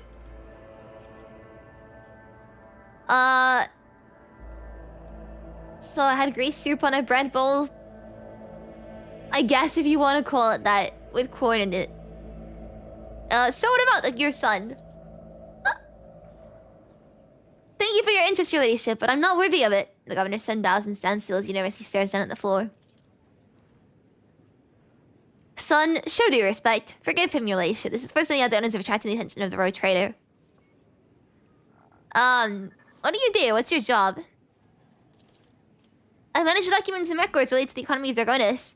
You probably know how scrupulous the workers of the Administratum are. I'm afraid that a more detailed explanation of my duties would mirror the administrative processes of the Administratum. Too long and overly detailed. Cornelius looks you in the eye, but is clearly far from to do.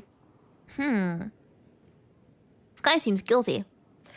Sometimes you just eat food that makes you feel disgusting afterwards, yeah. Every time I eat my pizza, it is like, it's so much food that it like almost knocks me out. I have like had the most satisfying food comas after eating pizza, man. It's like that, it just like pacifies me. I finish my pizza, I curl up into a ball, and that's it. I'm out like a light. It's just I feel very content and happy and warm inside and full of grease. And oh god, I felt disgusting after eating that pizza, but man, it was so good. How did you manage to find the forged documents that we were kind of careless, the administratum? When compiling reports in the last cycle's supply chain, I noticed inaccuracies and discrepancies in the figures. With the help of other clerks, I managed to find several other documents. Cornelia stammers and swallows noisily. Comprehensive data analysis shows that discrepancies were caused by intentional tampering with the data, thus leading to some logistical problems that are practically unsolvable.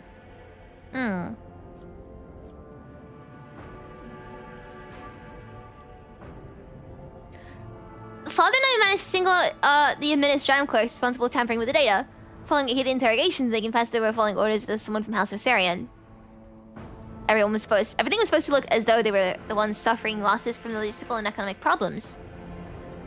But as House Viserion have access to the deficit administratum, there's no conceivable way they could do this in a place they do not hold any power. Exactly.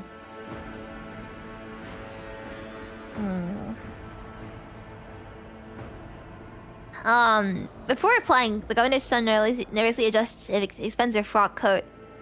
I think the right amount of money can open any door. What is the true reason for your nervousness? The young man's pupils suddenly dilate. He stands at attention and replies to you in one breath. This is the first time I've spoken face to face with the Rogue Trader. I'm afraid of saying something wrong or forgetting something important. He's afraid. Yes, there's enough fear in this run to feed a small squad.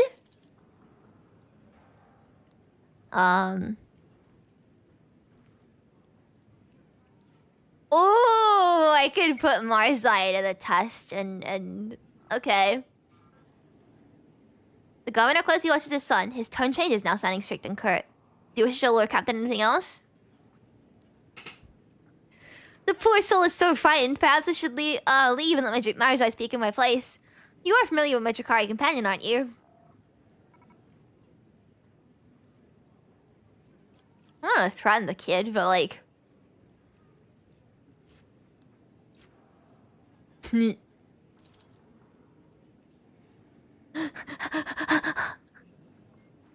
Marzai rubs his hands together, producing a repulsive metallic grating sound.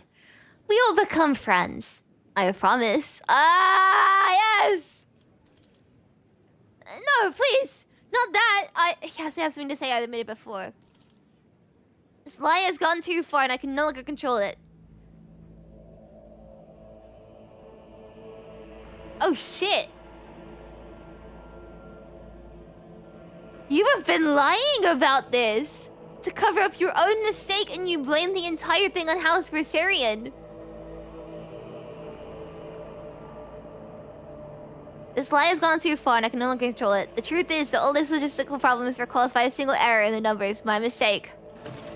What? Urban looks genuinely shocked and enraged. When I discovered my mistake, it was almost impossible to restore the supply lines. Then I was approached by someone who said they were a friend. They did not give me their name and I never saw their face. They promised to fix the problem. All I had to do was pretend the Viserions were responsible for the mistake. And as for the rest of the evidence, they promised to arrange it all and currently suffocating with fear, unable to speak. Urban curls his hands into fists, the knuckles turning white. What have you done? How could you? Your ladyship! He suddenly turns to you as if trying to shield his son. This is my fault. I trusted my son and I have failed you in doing so. I beg you have mercy. Abolor shakes his head. And you call my family's honor into question, Urban. Nevertheless, I harbor no desire to kick a man when he's down. Look out, then the confession you have obtained means the House Viserion can now be cleared of all charges. But you still don't know who's behind the forgeries, the riots, the plot, and the assassination attempt. Someone is committing their foul deeds and sowing chaos right under your subjects' noses. To lead that stone in turn would be dangerous. Wow, I'm not doing that. I'm sorry. What is this friend that approached you, Cornelius? How did the two of you communicate? By letter. I received a letter out of the blue one day. It was unsigned, but the person writing already knew about my erroneous calculations. They offered to help me cover up my misdeed, and in return, I would name the Viserions as the ones who sabotaged the supply lines. All I had to do was gather together some documents and the reports that were listed in one of the letters, and then keep my mouth shut. I will be nice to him. Thank Thank you, your ladyship. The governor bows low and gives his son a look full of bitterness and frustration. As for your position, I think you'll be reassigned to a role requiring less responsibility. All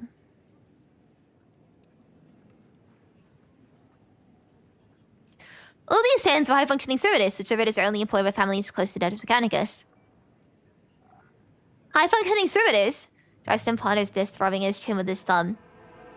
Such servitors are indeed rare, and the Graphics do have them in their service. But this could have been done intentionally with an eye to confusing you. Anyone with a desire and sufficient funds can hire them. Okay, well, let's still ask anyway.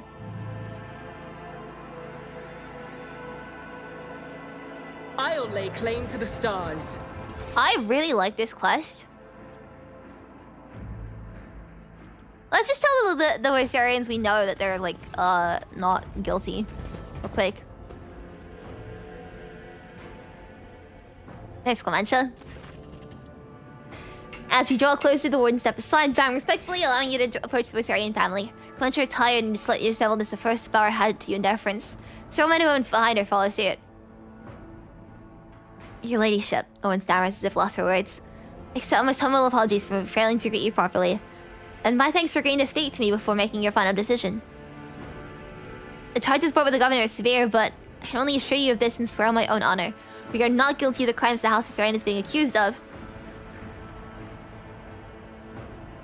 We already know that they're not guilty.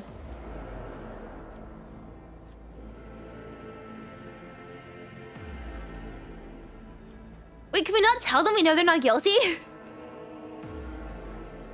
Clementia, a hint of sour crease in Abelard's voice, belying his stern facade.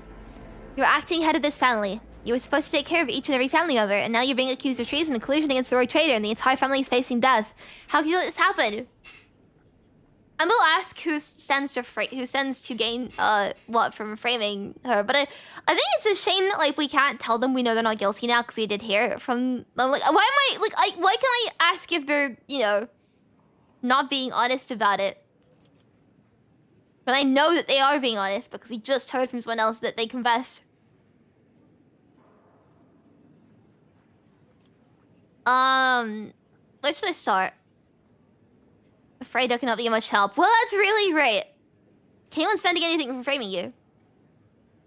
Anyone really, Clementia replies with a bitter laugh. The other houses consider us unworthy of our position, and many would jump at the chance to get rid of us and gain control over what was once our domain. The planet's fleet logistics at the very least.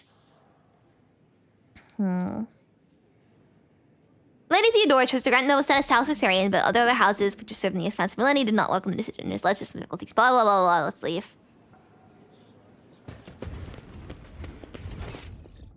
A new challenge for me.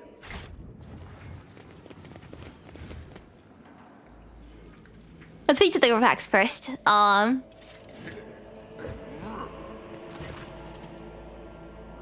The lords and ladies, sumptuously dressed in the colours of House Graphic are standing in a half circle around Tiriana and her son Vincent. The bodies and faces of almost every member of this dynasty are covered in large ornate augmentics. Tiriana Graphic, courteous to you. Her mechanical voice sounds distant and indifferent. Greetings, your ladyship. The ominous sire grant you understanding. With a clicker of visor oculars to the seneschal, Abelard. It must be difficult for you to be here under these circumstances with your house standing accused of such a grave crime. My family, Lady Toriana, is yet to be found guilty of anything. A verdict is the Rogue Trader to reach. I've examined the bodies of the assailants that were killed today. All of them are high-functioning servitors. The servitors are only employed by families close to Adeptus Mechanicus. Isn't that so? It's impossible to read Toriana's emotions in her heavily augmented face, but her sudden turn towards her family betrays her confusion and surprise. Perplexed whispers bounce from one family member to another. Impossible. We came here by ourselves without any servitors. We know nothing about it. Your ladyship, thank you for informing us of this. You're absolutely right. My house has indeed been endowed with high-functioning servitors, a blessing for those who revere the Omnissiah. But today, none of my house members were accompanied by them.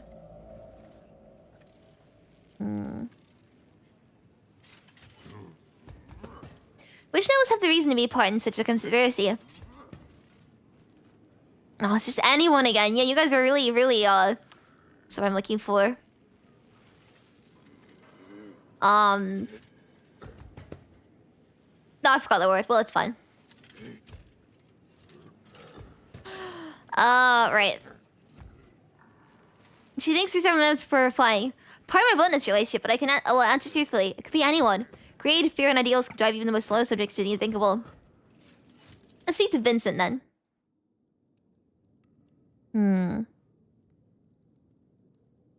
How do you care for us, Astoria was staring and you prepared to watch her die? I'm glad I picked the right choice. Vincent's strong medic screeches slightly. The young man scrutinizes his mother and other family members for a few moments. There's something you ought to know, your ladyship.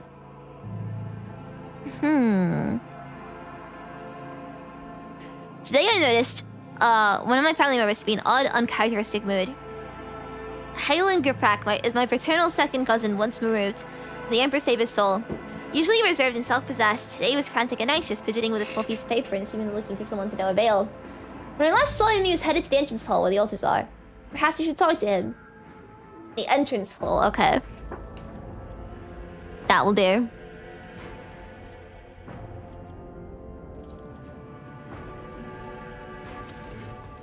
I will leave then.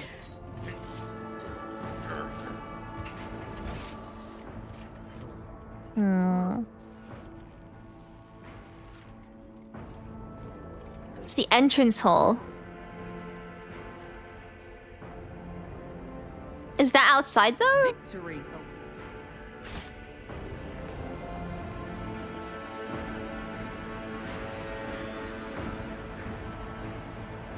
In the entrance hall where the altars are.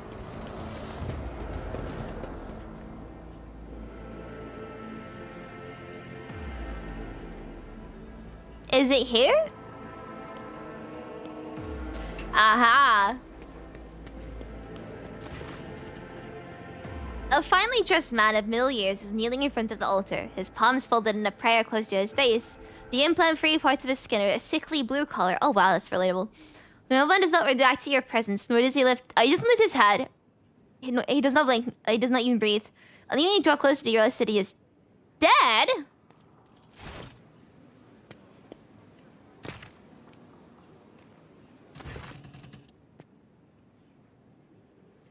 Abelard looks at the man, his eyes grim. The colors of House Gurpak. I do not believe he decided to take his own life in such an extravagant way.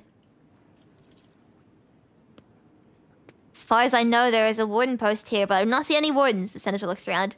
There's no one to ask about what happened here, or whom this man spoke before he died. I'd like to ask Irvin where the palace guards suddenly disappeared to. Examine the body. There are no visible wounds on the body, but near the edge of the gold trim collar, you notice a tiny puncture in his blue skin, likely a wound caused by a thin needle. Death came for him suddenly and ravaged his body with cramping spasms that prevented him from falling to the ground. Some rare poisons have such side effects. The victim suffocates slowly without being able to move or call for help. I can loot the body.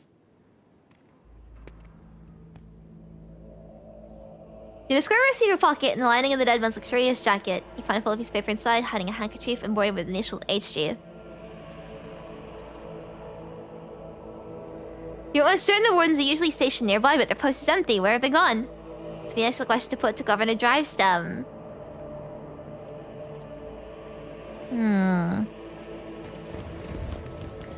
He's still spoken to the Sarlax as well. Follow my lead.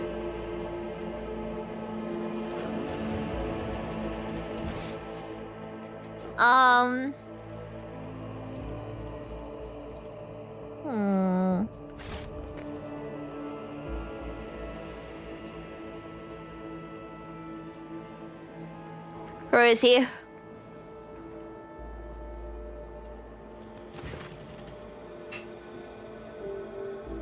Huh? What can I ask?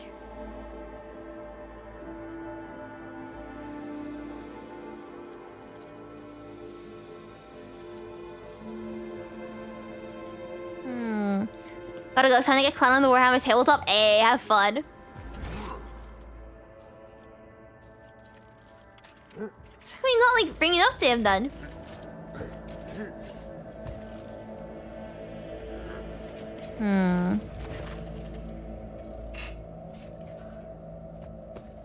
Oh god. Sorry.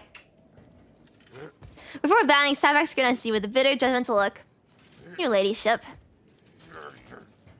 Hedka Saravak, looking like a young copy of his father, stands at a slight distance, close to his mother. An expensive yet understated dress serves to highlight the dazzling beauty of Macarius' wife, Regina Saravak. Saravak stares at Yrliet and revulsion flickers across his face.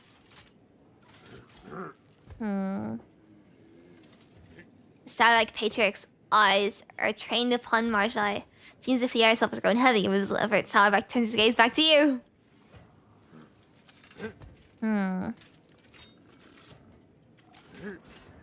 Let's stare at him. Despite Saravak's attempts to suppress his revulsion, the presence of inhumans near Rhino undoubtedly reflects his fervent desire to eliminate the enemies of humanity. Oh god.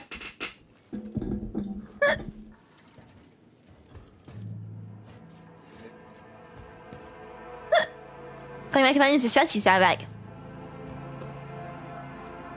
Saravak's face turns red, his furious gaze trained upon you. Free-flowing rage boils in every word he says. The Rogue Trader is the chosen servant of the Emperor and one of humanity's best. By surrounding yourself with depraved Xenos who scorn the very exceptionalism of humankind, you teeter on the brink of heresy. No privilege granted by the Emperor can blind others to that fact. The thought of existing in the same sector as Xenos is revolting, but their presence in your new here. In the capital city of the Von Valencia's trade dynasty enrages me. To have Xenos sullying the streets of this planet. Can you guys shut up? Are totally injured? Another petition of the Rogue Trader, no less. Saravak takes a deep breath and exhales noisily. His rage subsides, but his burning gaze remains fixed on you. It uses the word Saravak to refer to everybody here, but I can't tell. Are you referring to Macarius? By his? Unless I should refer to Regina in that way, in which case... Okay.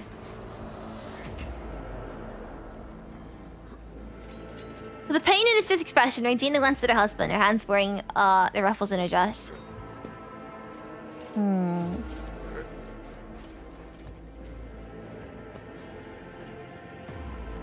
Your unveiled hatred is for me so obvious, Saravak. It's grounds enough to charge you with heresy. Ooh. We'll start asking about the Graprax as a whole, and then we'll ask about the guy that's dead. Saravak looks away briefly and replies to you with a curt laugh. I always thought Toriana was too weak to participate in such risky ventures, but it seems I was wrong about her. So there's a dead body, by the way. Macarius looks at the note without taking it from your hands and replies with hesitation. No, nothing about this note.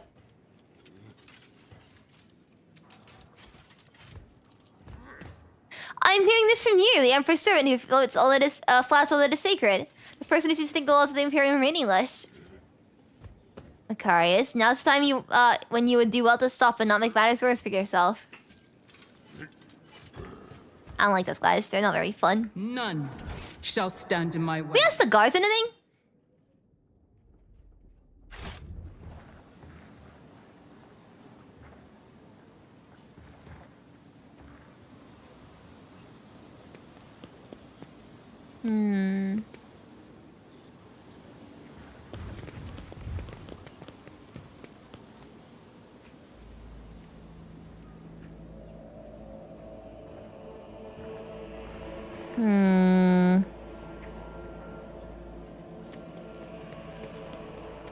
Can I say these guys, they saw a dead body?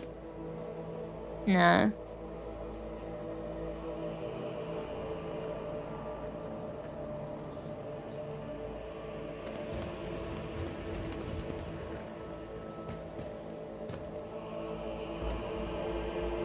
No, I don't want to leave. I don't leave.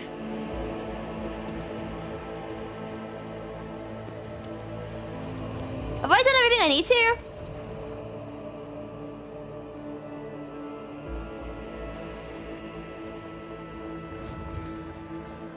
It's about time.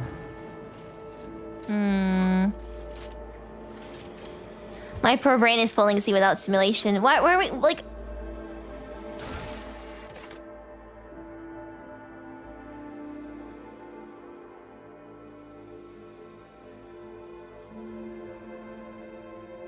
met the guy. Oh, can we go back to the Commorragh and tell him? That's a good call, actually. Let's do that.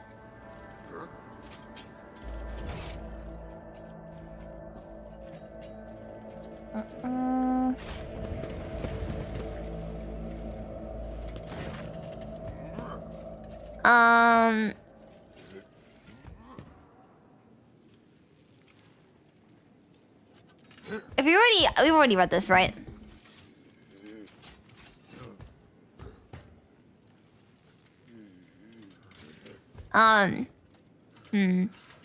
We have, yeah. Tony covers her mouth, open mouth with a hand cry as Tony finally looks for someone among them. Halen, it can be. Tell me about him, Toriana, I guess. Halen's one of the lower-ranking members of House Commorragh. Despite his advanced age, he never held a high office, but he was forever striving to better his position, even beyond his abilities. Ugh. Many members of my house struggled to cope with the misfortune that befell Kiavagama and our family. Some of us could not reconcile themselves to a new position. Halen was one of them. What could have happened to him? Triana's visor oculars are fixed on the floor, her fingers relentlessly clenching in the fabric of her dress. Triana, the time to keep silent is long gone. The future of the Von Valencia's trade dynasty and your house are both at stake now. We lost Kiavagama, a truly devastating blow to every member of House Commorragh. I lost all hope for the future, and my kin lost their sense of purpose. We needed time to recover and chart a new course for ourselves. Yrliet still are more than capable of doing that, but I will not deny it. Though their houses have offered us their assistance for own self-serving ends, perhaps Halen decided to take them up on one of their offers behind my back. Seneschal bows ever so slightly and speaks quietly so only you can hear him. Or Captain Commorragh, perhaps only some of them are definitely involved, but I suspect they are not behind the plot against you. Halen Commorragh could be nothing more than a puppet in the hands of a deaf puppet master. You must expose whoever this, that is, if we prevent the pestilence of heresy from spreading any further. What is this for you? Interrogate the heads of the Drystead and Starback houses. One of them has been pulling the strings here.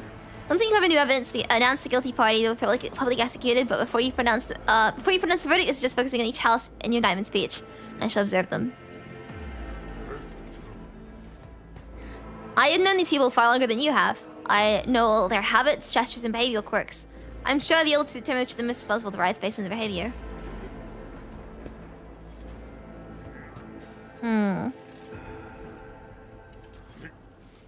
So we say we're gonna announce our verdict now? I guess?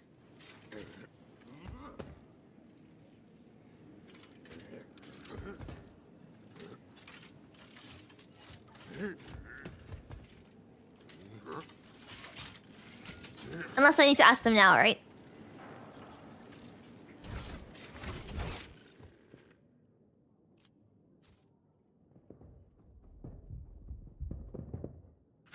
I am more inclined to believe the Saravak's the problem. I was pretty against, the governor for a while.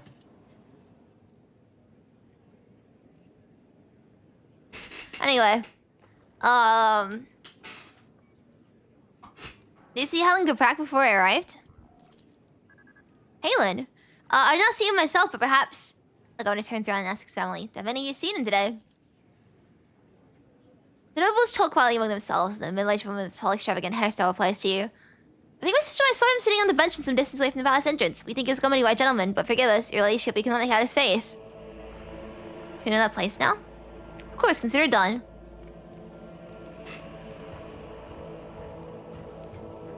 I won't tolerate weakness. My cursor is broken. I can't stop scrolling. There we go.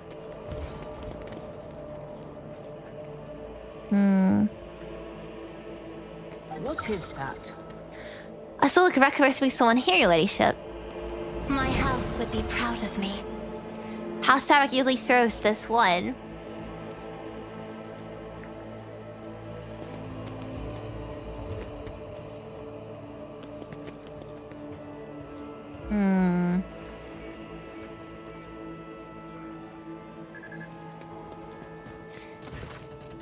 Should we tell him that he's dead?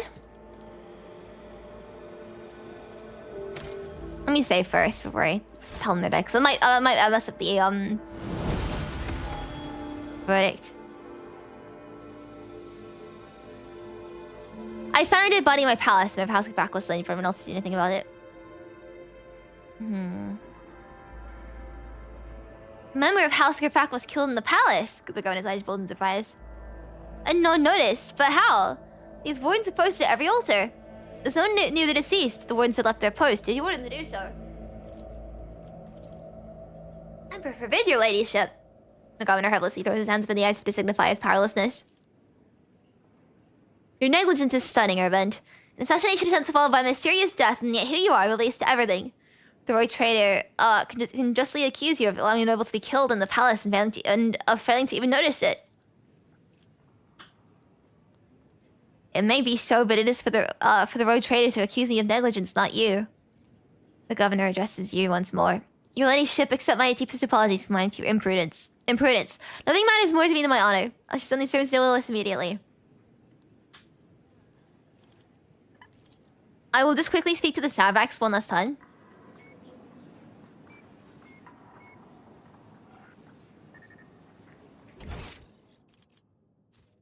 If I can find them.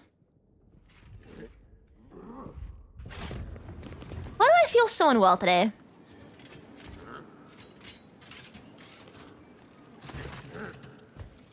No, they can't. You already told them about that body. I guess we'll summon them then.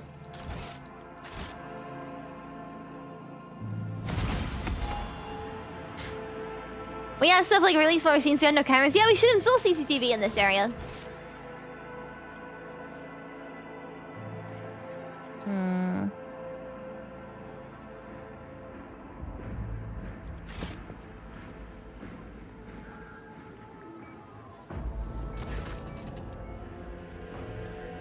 Summon everybody, please. Understood, your ladyship. Allow me to prepare everything. Governor Dryson tensely vows and replies to sedation. Cool. Is the beat coming back with vengeance? I think I'm just really tired as a whole. You know what I mean. I'll drink some more water and see if that fixes it.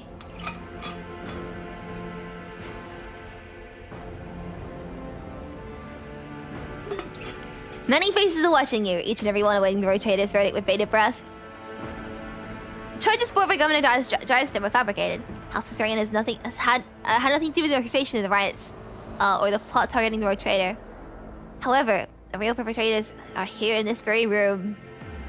What's the spy speech again? It could be any one of us.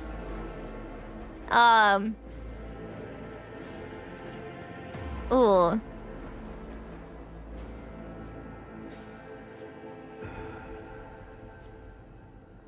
Cool.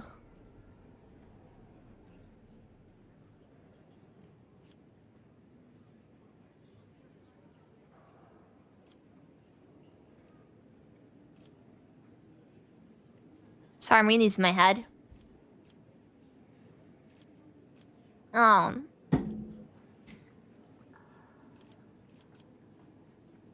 First one seems pretty good.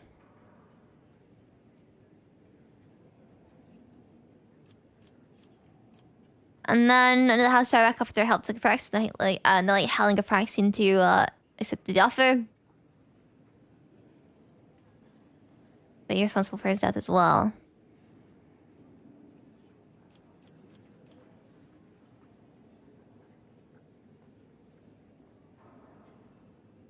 Let's say the first one, I guess. To kind of set the tone, right?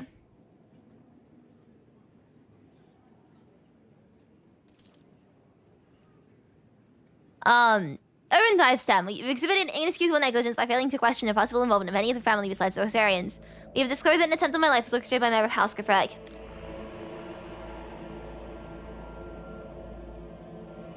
The governor closes his eyes, fear and shame getting the better of him. Some faces in the crowd look confused and surprised, but you see more wearing expressions of self-satisfied contempt.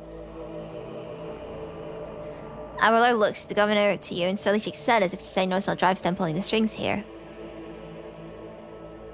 I think this one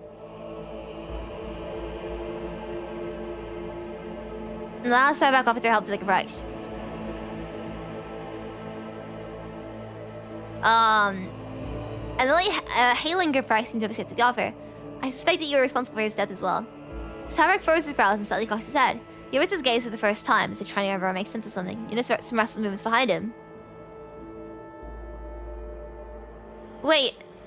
My choice by showing his aura. I think it's like Cassia though. Anyway. Abelard narrows his eyes and scrutinizes Macarius, Saravac, and his retinue standing behind him. His sharp eyes light up when he catches sight of something important and hidden in the crowd. The seneschal looks at you and nods, as if to say the puppet has given themselves away, pronounce the verdict.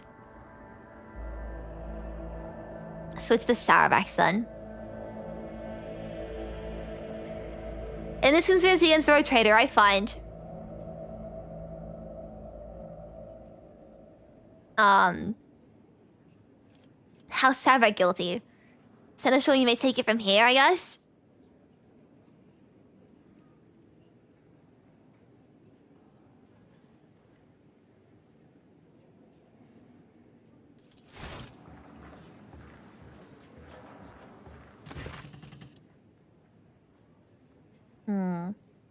Abelard steps forward and stares intently at House Saravac's patriarch.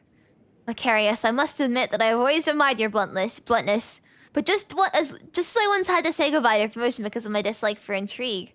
You and your family might soon have to say goodbye to your heads. Well, tell me now in your blunt fashion, are you loyal to House von Valentius?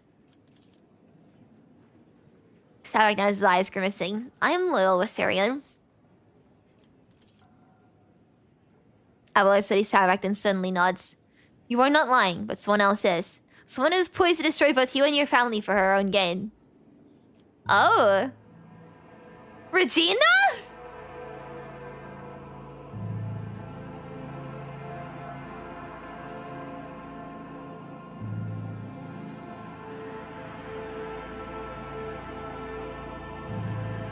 Macarius does not have time to respond. Regina, who's standing beside him, raises her arm as if to slap the elderly seneschal. Abelard deftly catches her wrist, stopping her hand right in front of his face. Her dainty hand is adorned with a massive omega ring topped with a thin spike dripping with venom. So that's the needle that killed the guy!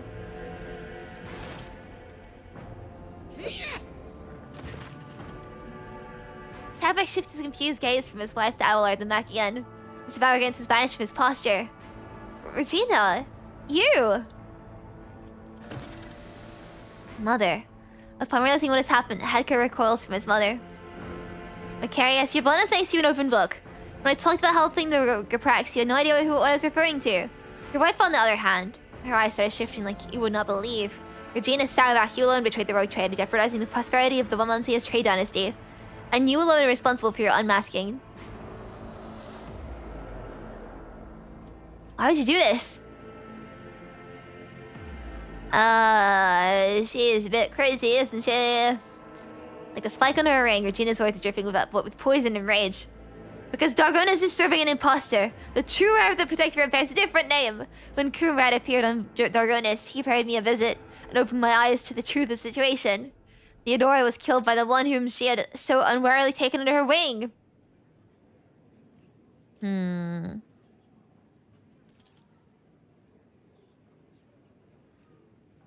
Macarius is too low-minded to even consider opposing the Rogue Trader, even an illegitimate one.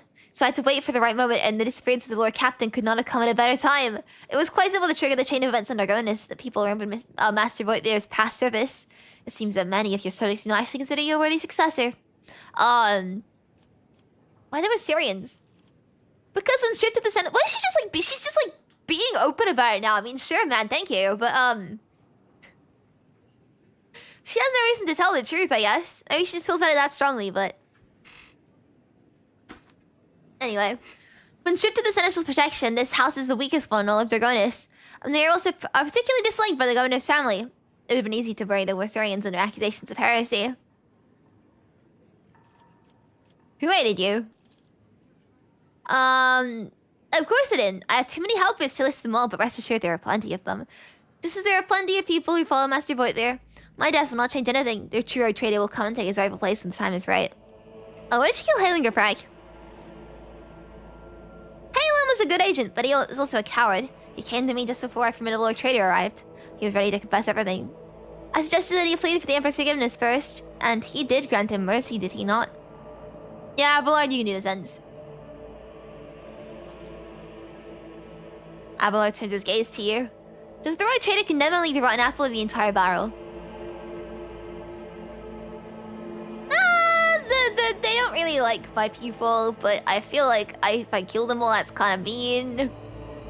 And I'd be no better than, you know, the people that tried to accuse House Viserion, so...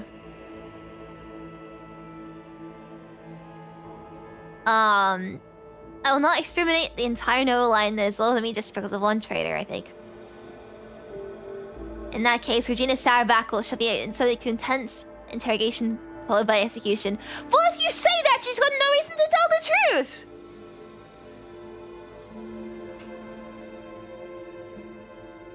If you're like, oh man, yeah, we're gonna interrogate you and then kill you, well, what reason does she have to, like, not lie? Because she can just make shit up. It's like we're gonna be able to, like, you know, do anything about it. I mean, sure, man, whatever you say, but, like... This feels kind of counterproductive to, announce we plan on killing her. We got the ring, though, at least.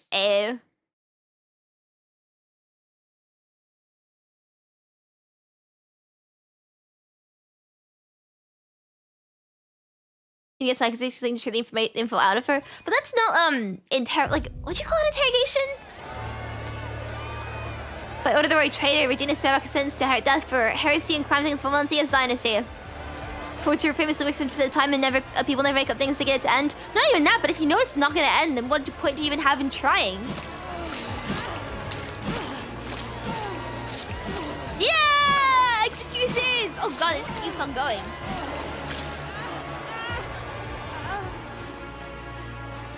That was a bit... That final cry of pain sounded like she enjoyed it a bit too much. The thing is, if you know you're gonna die either way, what reason do you have to be, like, truthful? When the nobles is first stated by the bloody performance, Abelard approaches you with steps from Lord Captain. You have my thanks. Our Trader should not waste time on the matters that our servants and trustees can resolve, but in this case, your intervention was necessary. Not just for the sake of my family, but for your trade and dynasty as well. Regina Sarabakal. Evidently, Commorragh's a wait, is it gonna tell me that because I...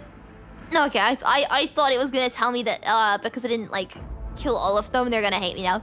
Or sorry, they're gonna, like, spread rumors more. Regina Sarabakal. Evidently, Commorragh's accomplices continue to plot against your protectorate. I fear now you're the last of such scoundrels. Thanks to you, Lord Captain, House Viserion is saved. Although it came close to being wiped out itself, scheming without an imprudence within. Abelard pauses for a moment, staring off into the distance. Sometimes I think about how much I could teach them. Like, ensure they survive in the future without me. What are you gonna do now? I need time to reflect on what happened and the role I played in it. I think I will be ready to resume this conversation later when we're back on board the ship. Abelard bows to you deferentially and turns away, lost in thought.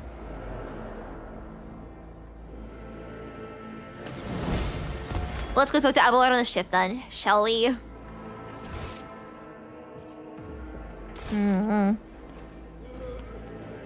Kilmore's I go to town, that is true. But he didn't ask for that, so I'm not gonna offer it.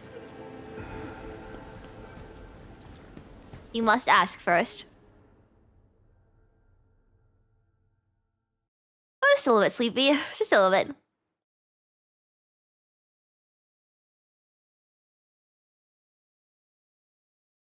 I think what didn't help was I kept waking up in the night. Like, I got close to 7 hours sleep, but it was not uninterrupted. I just kept waking up.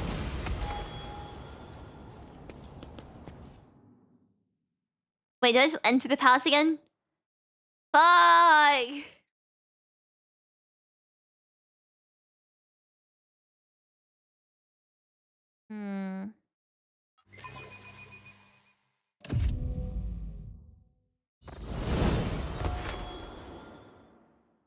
I can leave again. Yay!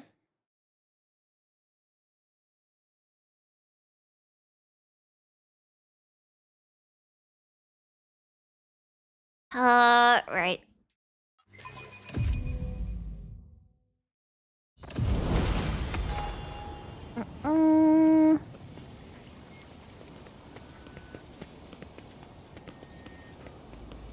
Let's start looking around. We go back home.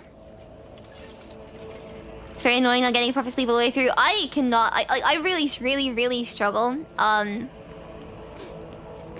Sleeping like uninterrupted. But like some nights I just cannot.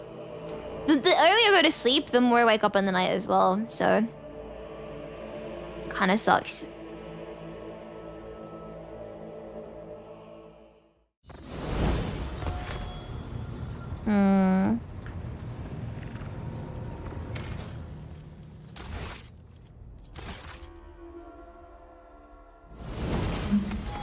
Alright. Let's go speak to Abelard. Usually stands near my throne, right? If I can find where this is opening the map, because I'm gonna try and learn these things. Oh, there he is. Lord Captain, Hey! allow me to express my gratitude once again for your assistance. If it weren't for your intervention, my entire family could have been executed on false charges. I could have lost them all. I never imagined the Versarians would be so vulnerable, while I serve as seneschal to the Lord Captain herself, far from home. To tell you the truth, Lord Captain, this whole situation has got me thinking. As Patriarch of the Versarian family, I have a responsibility to my bloodline. Yes, it is my duty to serve as seneschal to the Rogue Trader, and I have no intention of relinquishing that role, if you find my service as satisfactory as did Lady Theodora. However, if I could be more involved in my family's affairs, and still serve the von Valancius dynasty.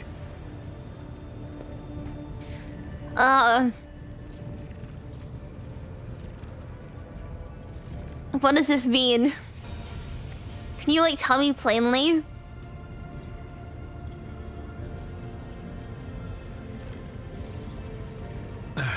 Under Lady Theodora, I served as steward of the Trade Protectorate on more than one occasion.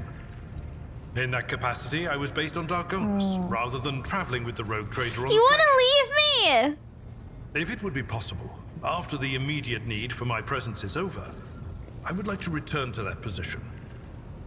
To oversee the Trade Protectorate on the capital world, while at the same time presiding over the Versarian family, and using my authority to help elevate it.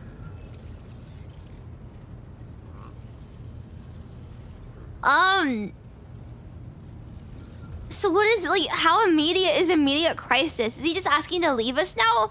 Or is it, like, immediate crisis after the end of the game?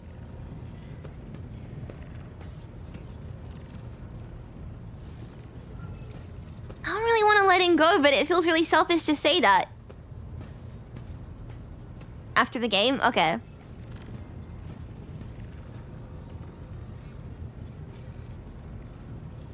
I still feel bad about it.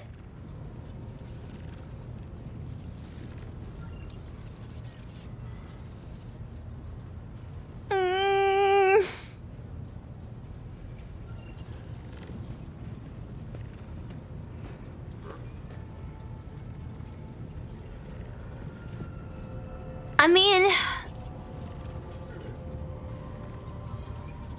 I can let you go there, right? Because, like, I still, like, ask for him back, and he's still working for us. I could let him go there, and then I could be like, hey, yo, I want you back at some point in the future, right?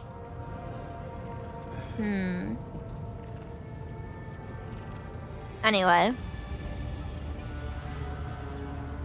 He's working on the ship in the morning. Yeah, I'm gonna miss him, though, is the thing. I mean, after the game, right? It's after the end of the game, but...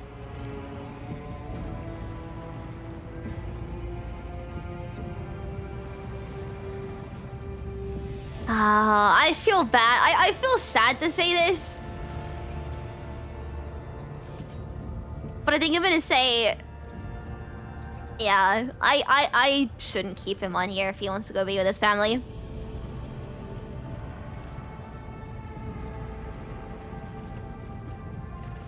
Thank you, Lord Captain.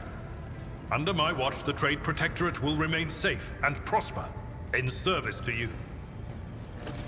Well then, Lord Captain, it is time I return to my duties. Is there anything else I can do for you? Bye-bye, Abelard. Lord Captain. But then if you at home, he goes, be your housewife! I did not think of it that way. Hell yeah. What else can I do now?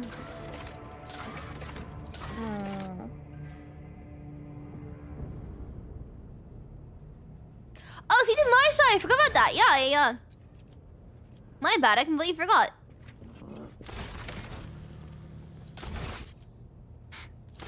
Holy shit! We did an entire like Abelard quest before he spoke to Marsha after he went and after he started killing people. Come, my little pet. I see how your desire to be near consumes you. After what happened in the officer's bridge, how you coming to war crossings? You saw to it that not one of my wishes would be refused. Your crew sense my power over them and fear me. I bathe in their terror every time I set foot on the bridge. Good.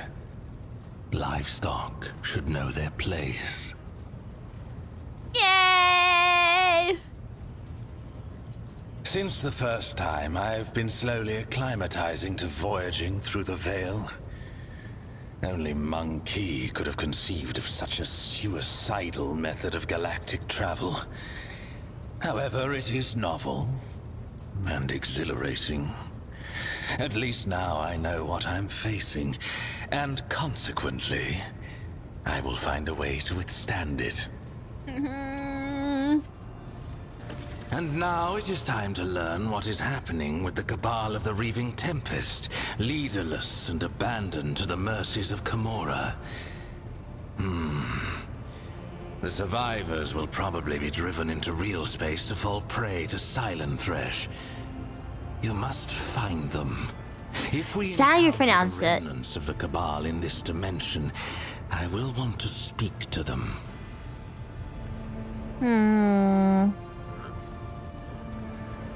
I know we're right in your Ask cabal. your questions. I will decide which is worthy of an answer. Tell me what Fanti is actually. Tevantius was Irimeris's ally, not mine. The Reaving Tempest is his patron, and patron also to the witches of the arena. I have had cause to seek out his artistry several times, and each time with difficulty. Of late, he's been gone from Commorragh more often than he's been in it. He was probably in one of his lairs where he hides his other experiments and creations. What did you need his expertise? Oh, I didn't mean to do that. Whoops, my bad, sorry. Tevantius, when the grotesque of a rival Cabal ripped my arm off at the shoulder, when I needed a substance to wring the truth out of you in the Obsidian Court, when I had personal desires that only a master of flesh could satisfy.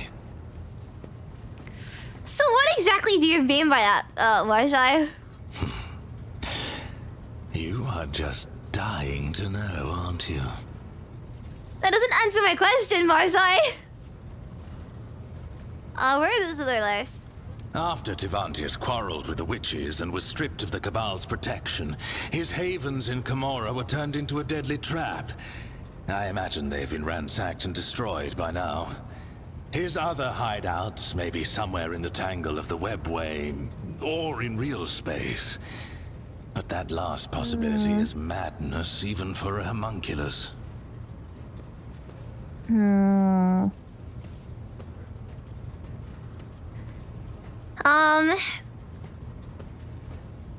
what about you speaking low Gothic?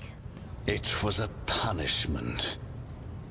One of my raids was not as successful as it should have been, and Irimeris ordered Tevantius to forcibly implant the knowledge of the repulsive monkey language into my mind.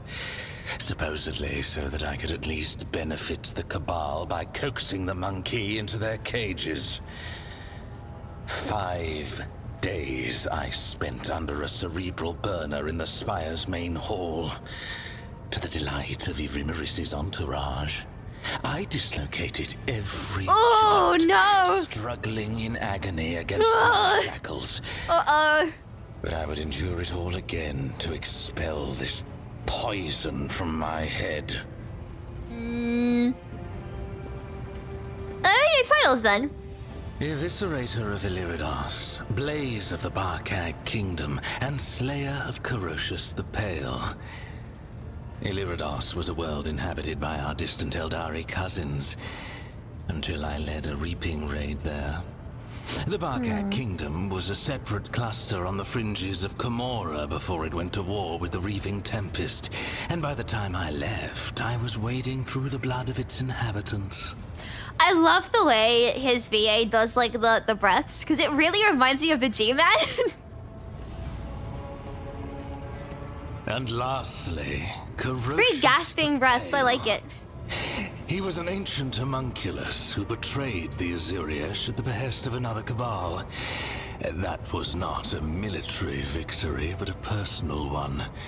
In his attempts to make himself invincible, Corocious had sown inside himself the deadliest creatures from the depths of Commorragh. It did not save him. I cut out every one of his 8 hearts and sent them to his former coven as a warning to the rest. So what does this mean, being a Draken?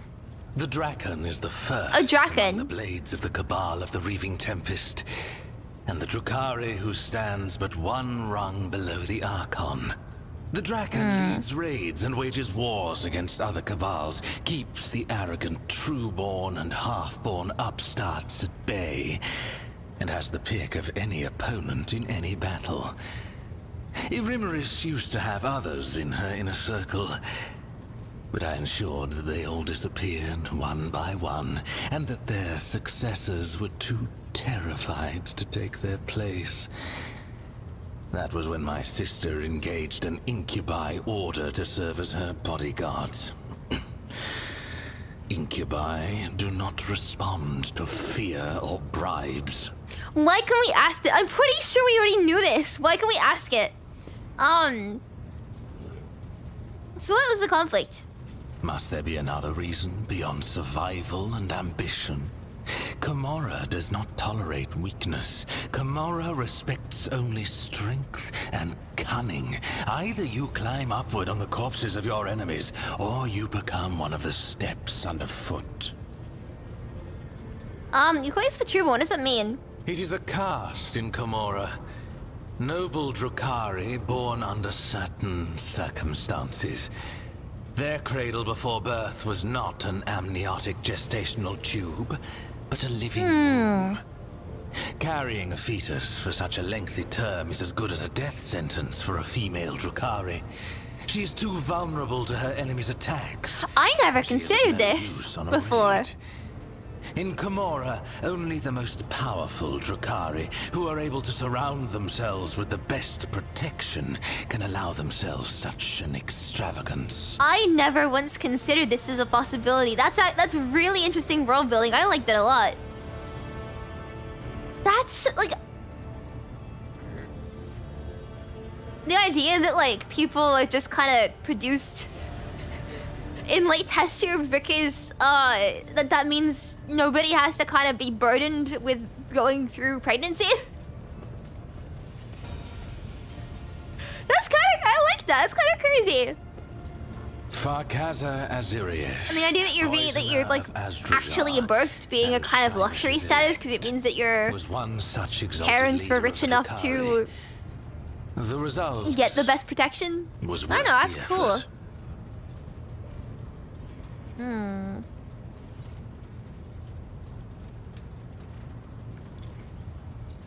How is the great and terrifying monster sending the Drake and not its Archon? Keep your arrogance in Wait, what? No, it wasn't arrogance. Yrliet was clever and deadly, and if I had underestimated her abilities and strength, I would have been food for the Urguls long ago. The very fact that she surpassed me speaks for itself. I refused to give her cause to cast me out as a traitor. No, our rivalry, our little game that ran since our birth, took time. And another thing, when you're at the top, you need something to stave off boredom. This game amused us and terrorized the rest of the Cabal. Hmm.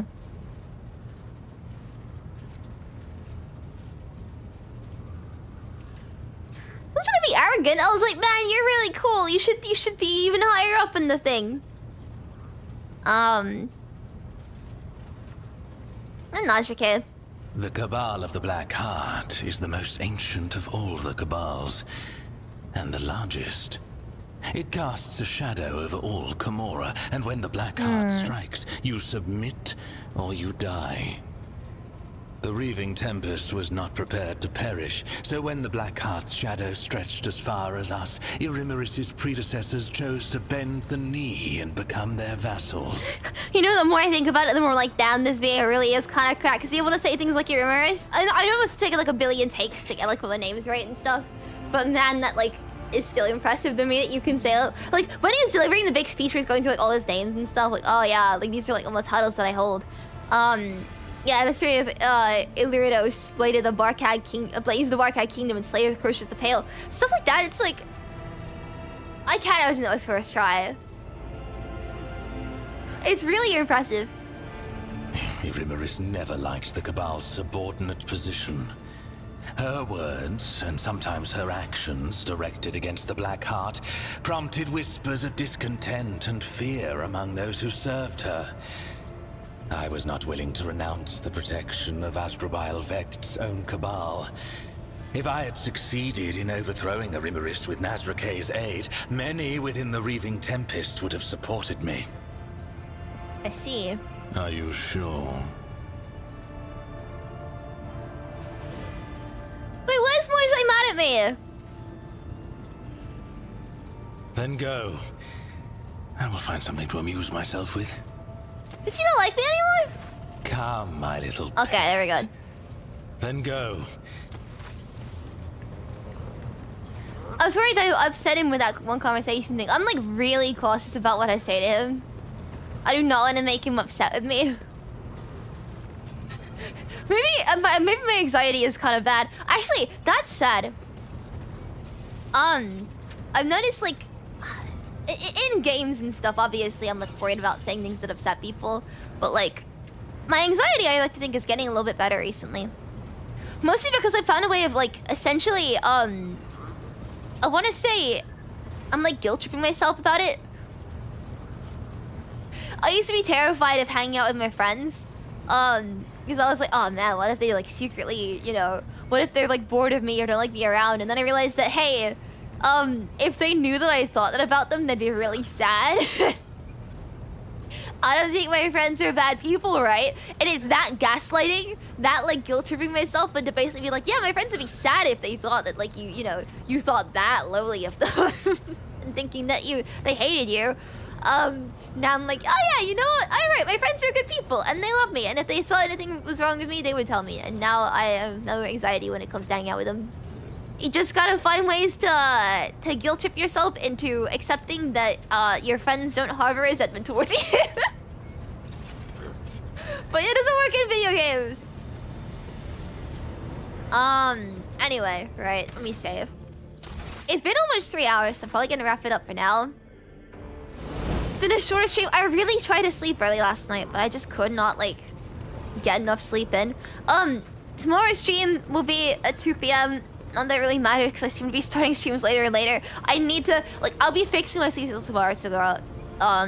So hopefully that's like the start of me finally fixing that. And then I'm not sure what I'm gonna do on Monday.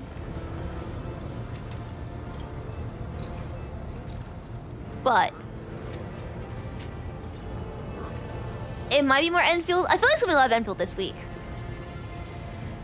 Something tells me there's gonna be a lot of Enfield this week. I think it's also Yvonne's banner soon, so... Anyway,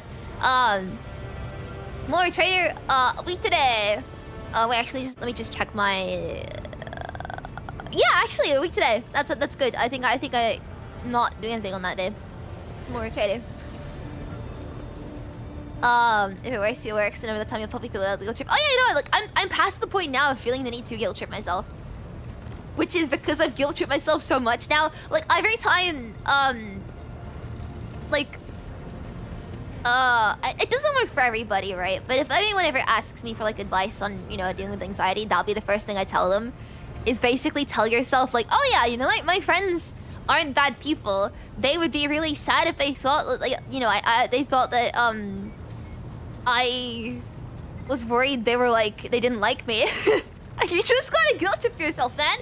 It works. It really works because it's true, right? The thoughts are like always in your head. They're never actually what people are thinking. So you just have to like tell yourself that, you have to remind yourself that's the case, and that, you know, your friends don't hate you, and then you'll be fine. At least with friends. With general people, like, I'm still terrified of that. When it comes specifically to my friends, I feel so much more confident, and I love them all dearly. They're all amazing, incredible people. I'm doing like a heart with my hands that you can't see.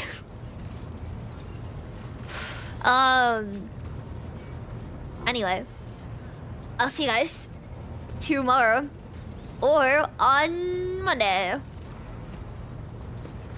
Bye bye, everybody. Good